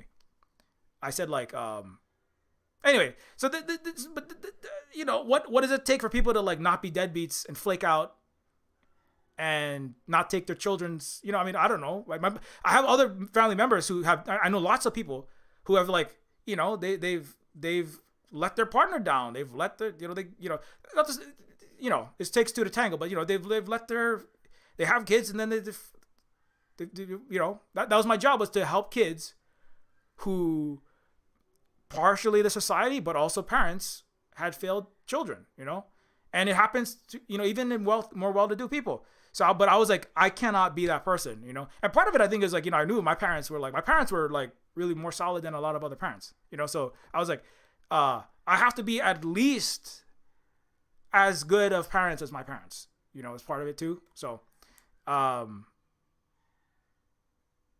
anyway, this is like self-help column, and I'm just like all over the place. So this is not about Ghostbusters, but ending it goes to survive at the end of the world. We have to, you know, and again, and I want to say, like, you know, I'm not saying like you, anyone specifically.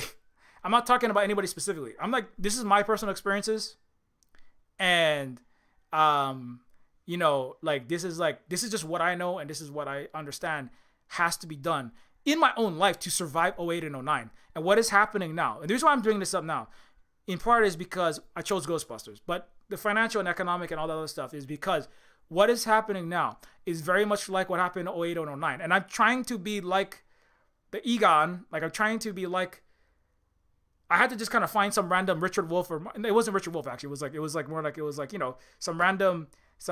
I think it was like, it was out of RP1 RT. Honestly, it was like, it was Max Kaiser, it was Chris Hedges, it was like, you know, some Richard Wolff. It was just a lot of times I found the wrong people, and then I didn't learn that till later. Oh, also, I'm not saying everything that those people say, you know, Chris and Max. I'm not saying that everything that those people say is, you gotta take everything they say with a grain of salt, because they have their own life and their own realities and their own experiences and their own perspectives, and some of the stuff that they're gonna tell you is not correct. There's like certain, anyway, I'm not, anyway, but I'm telling you this because many people will need to figure out their situations to survive and work hard as you absolutely can, and work together hard, and work together hard, and also work together smart, and be the Egons in the moments when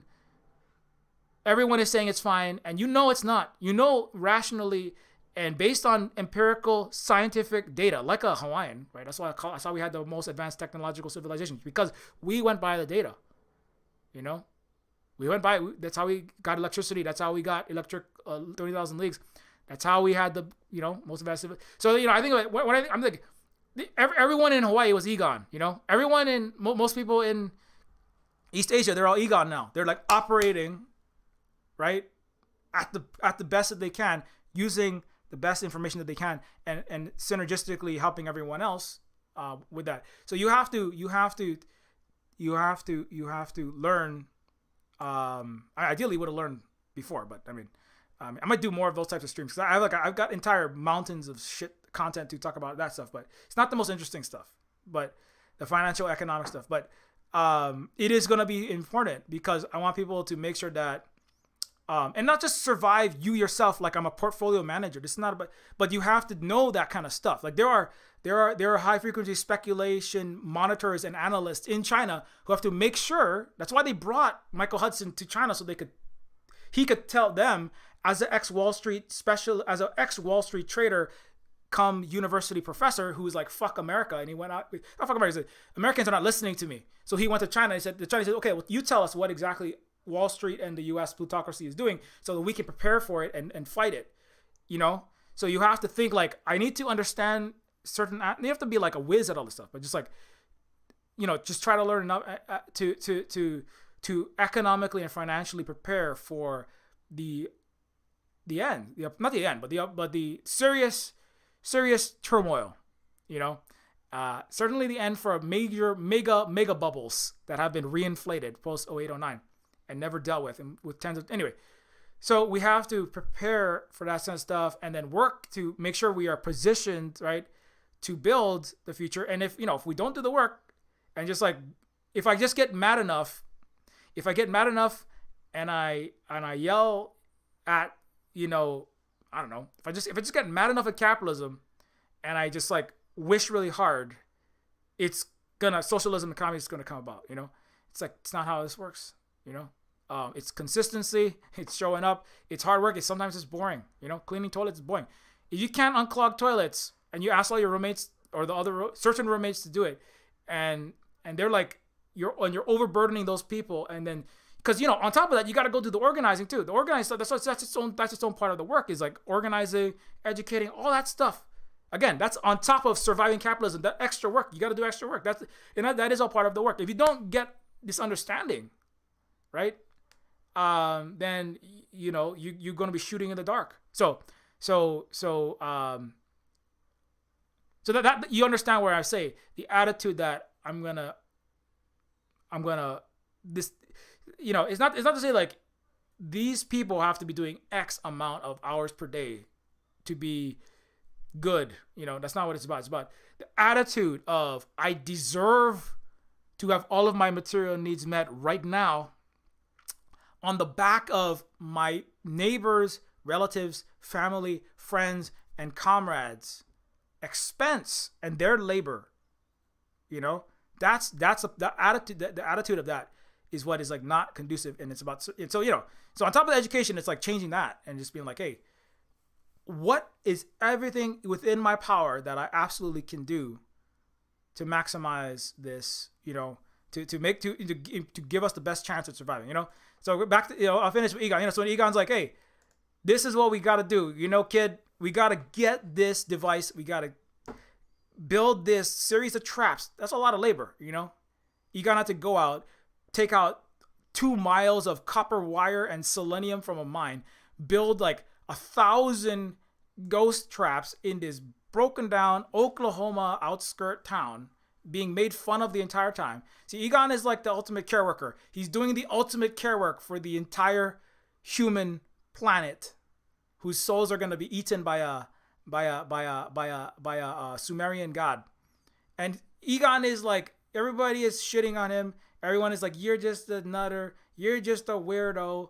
And Egon is like, building all of these traps thanklessly in the dirt.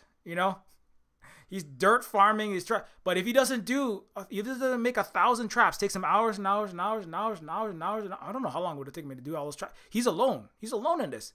He had to go up onto the mountaintop. He had to climb the mountain up and down the hill both ways in the snow and like build device. He has to build devices to kind of slow down the rate of the Gozer, hell god coming back. He's doing that all himself. Another way to think about it is it's not really fair that Egon, right? It's not really fair that Egon had to be the dude, right, doing all of the care work for the world alone. Why wasn't the rest of the Ghostbusters out there helping him out? Why wasn't everyone else out there helping him? It's kind of like, it's not fucking fair. If he didn't do that, everyone would be dead. And everyone would be a smashed little red blotch on the underside of a giant Stay Puft Marshmallow Man. Because the world would be overrun with Stay Puft Marshmallow Man, right? But anyway, so Egon is be a scientist. Wear your mask. Be an actual scientist. Wear your mask. Wear your face mask to get your shot. Prepare smartly and with your maximum ability of work for the future. In all respects, economically, financially, spiritually, biologically, pandemic-wise, and that's a lot of words I said. I said so many words today. But Ghostbusters is fucking funny too. Also, Bill Murray. Is Bill Murray not fucking old? Because I was like way too serious to end on. Bill Murray is like old, man. Bill Murray is like, no straight. He's, Bill Murray in his defense, Bill Murray like he said in an interview for Zombieland 2. So why did you take this job? And don't say it was because you liked the script. And Bill Murray said, drugs cost money. So he's done a lot of drugs. So, you know, time, you know, I'm you know, it's just like he looks like markedly older than the other people in the show. Bill Murray, Dan Aykroyd, and Ernie Hudson. I mean, Ernie Hudson looks amazingly young. I mean, I think he's actually older. Is Ernie Hudson older than Bill? I think he is, right? Ernie Hudson, Dan Aykroyd, and Bill Murray coming back for one last bash to fight the ghosts. Yeah,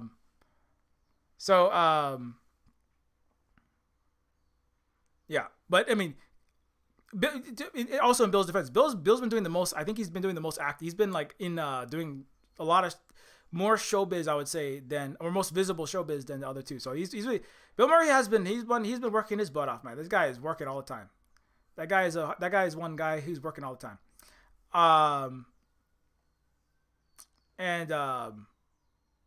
Yeah, but that's, you know. And so anyway, what do I give? I give Ghostbusters Afterlife. You know, I give it 4.2 Gozers out of 5, you know. And the reason why I do that is because the 0.8 points off is because you know, why you got to take all the queer ancient African relatives and make them into demigods? No, I'm just kidding. Comedies wise, it's pretty fucking funny. It's like it reminds me so much of like the original Ghostbusters. It is funny as shit, and it is very very watchable. And it's not a movie that came out this past week, so I know this is not the best for my algorithmic success, but you know, we just watched it, so I did like it a lot. And anyway, yeah, you know, I do hope that everybody is you know, staying safe in the pandemic. You know, watch out for those spooky spooky COVIDs. And remember that you know, we can survive and it's not the end of everything. It's the end of your world. And when I say the end of your world, I'm speaking about it's the end of my world, you know. And that's when I say it's the end of my world, it's the end of my being a, you know, raised to be a middle class American person, you know. It's the end of the world that I thought, you know, was going to be my world, you know. And that's not the end of the world. That's the end of a world that didn't deserve to exist, you know. Not that people don't deserve to have good lifestyles, but they don't deserve to have everything at other people's expense, you know, and to the detriment of other people. And so that's you know, and so that's why, you know, that's why I always talk about, I try to talk about the global South has it even worse off than anybody, you know. So I'm like, I was thinking, I wake up and I go, but I think like, hey, you know, how are people doing in Africa, in Iraq, and Afghanistan? Am I doing better than them? Oh, it's a good day then. Your day always automatically feels better. You're just like, shit, I'm going to get bombed today, you know? And it doesn't fix all your problems, but it's like, have some humility, have some aloha, you know, have some love for those people that are not immediately in your little circle, you know, and that will help to survive the Stay Puft Marshmallow Man. Anyway, that's the end. I gotta go do my little outro.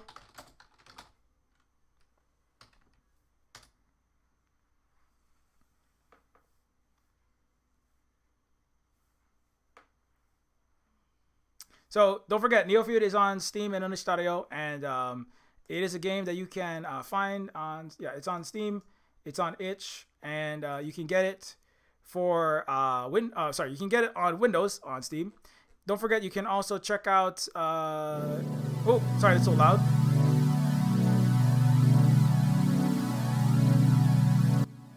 So you can check out Papers, Please, Stray, Ace Attorney. Oh, these are not the games that usually go. Oh yeah, Detroit Become Human. I was just like, well, that's a new game. I'd never seen Stray before. Did it just come out? Oh, okay, it's a brand new game. This is a cyberpunk game, and it has nothing to do with. I'm distracted. So you see, I'm easily distracted. You know, easily distracted. there's lots of things that I you know, are unique to my personality that I sometimes wish was different. But anyways, Neofeud is a game that if you leave a very short review and you give us some you know, even if you just played some of it, and if you liked it, please consider leaving a very short review, because it does help us to get the game discovered in the Steam algorithm, and it does help us to get the game found as people are browsing for games to play. And I know people have less money now, so I totally understand people. You know, they're like waiting for it to go on sale. So if people wishlist it and it goes on sale, you know, then finding it in an algorithm helps to add to the total number of people that end up picking it up. So also consider checking out on Windows, Mac, and Linux on itch.io.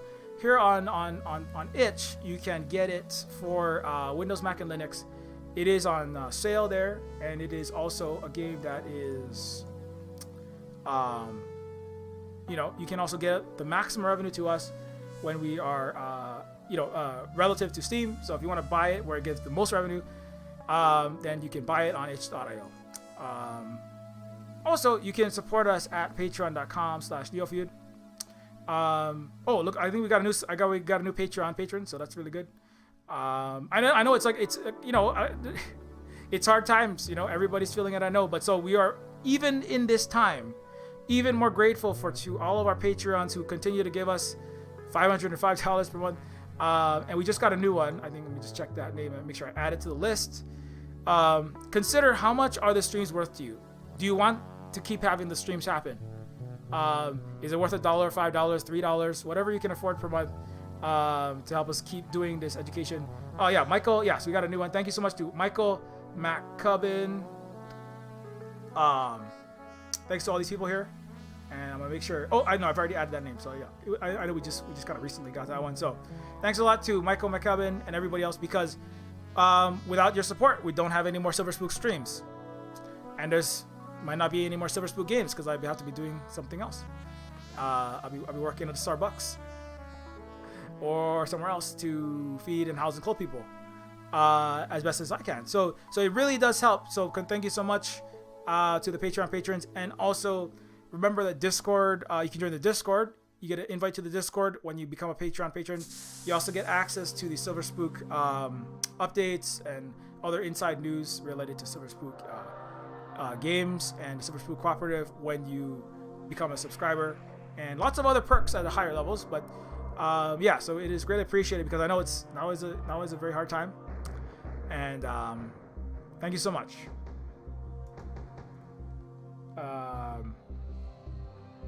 So also, don't forget, you can follow at Silver Spook Games, at Octodon.social here on Mastodon, which is a non-capitalist federated open source social media platform, where we can do Twitter-like things without Wall Street, Lloyd Blankfein, Jamie Dimon, the Pentagon, and DC, and the Silicon Valley magnates like Elon, deciding what you see and what you don't see. And also, you can follow at Silver Spook Games at Mastodon.social. Oh, no, too many tabs. You see? It's tab apocalypse. I ended the world with my tab apocalypse. Let me close some of these tabs. Too many tabs. Oh, I'm gonna go cosplay Eddie some more later on and play some more metal music. Anyways, so you can follow at Silver Spook Games at Mastodon.social for the games related stuff. As I say, you know, again, I understand. I did Twitter, you know, all the platforms. They're not all the best in the world for many reasons, but they are tools that we have to use. So because otherwise, there's no Silver Spook Games. So while we have access to the Death Star satellites, you can also follow at Silver Spook Guy for my personal takes, and when the streams go live and things like the oh yeah, there's a thread on Taika Waititi. Just lots of my personal opinions and things. Also, if you want to follow Silver Spook Games, we also have Silver Spook Games minus the E in silver, and this is a account where you can follow for games related stuff, like when Neofeud 2 has updates, when Neofeud 1 goes on sale, when Neofeud has anything related to the games that we're working on. Follow Silver Spook Games. Those are some screenshots from that. Also, you can follow Terminus C.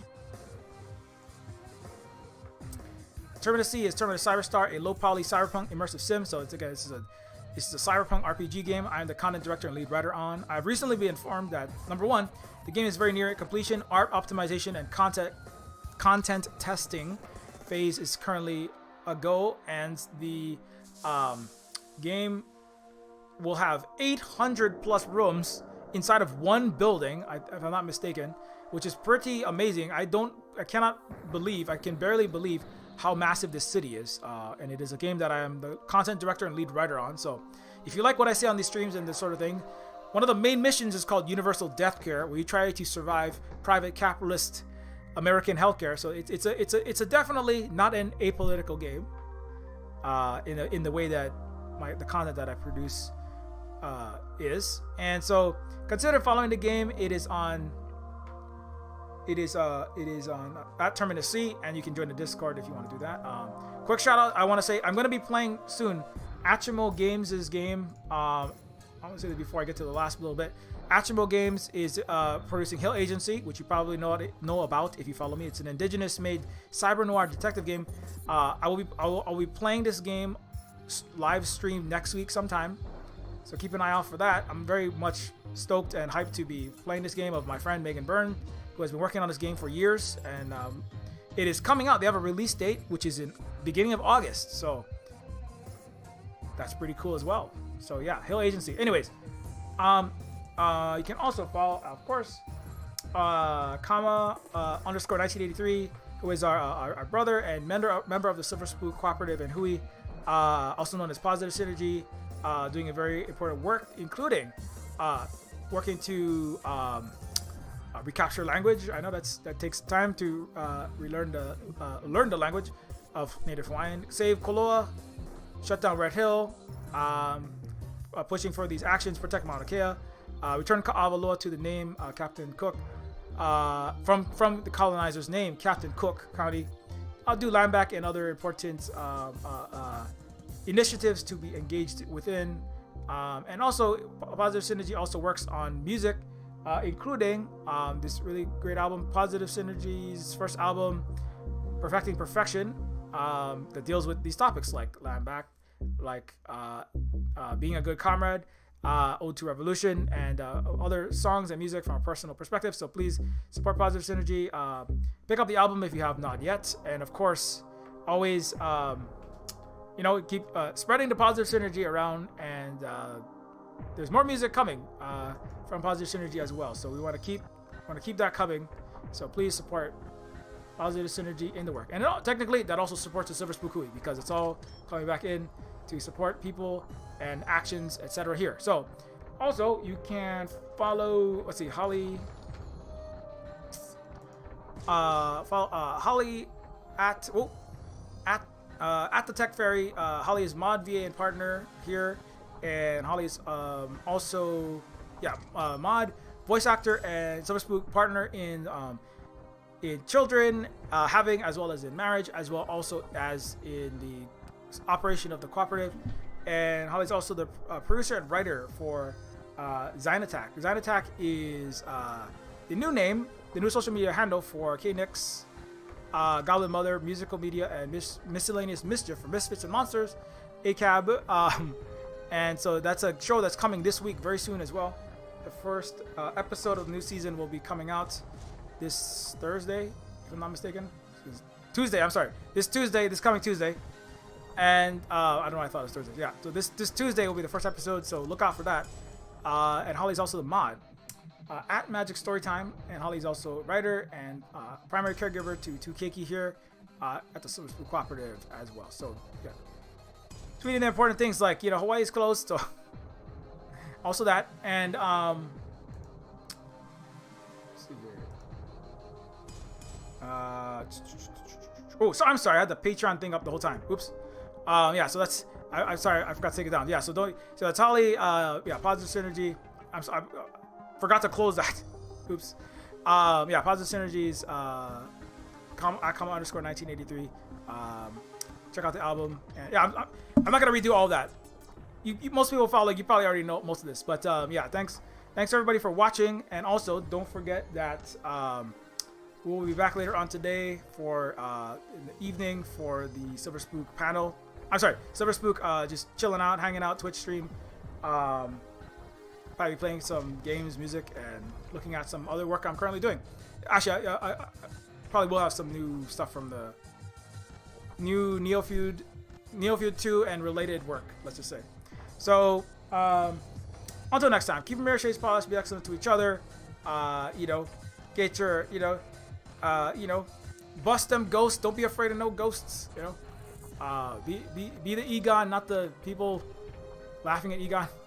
But don't be Egon in the sense that you like neglect your own kids, or don't keep them up to date. But anyways, yeah, see you later and have a good one. And yeah, be a Silver Spook, not a creepy, scary metal shooting spook.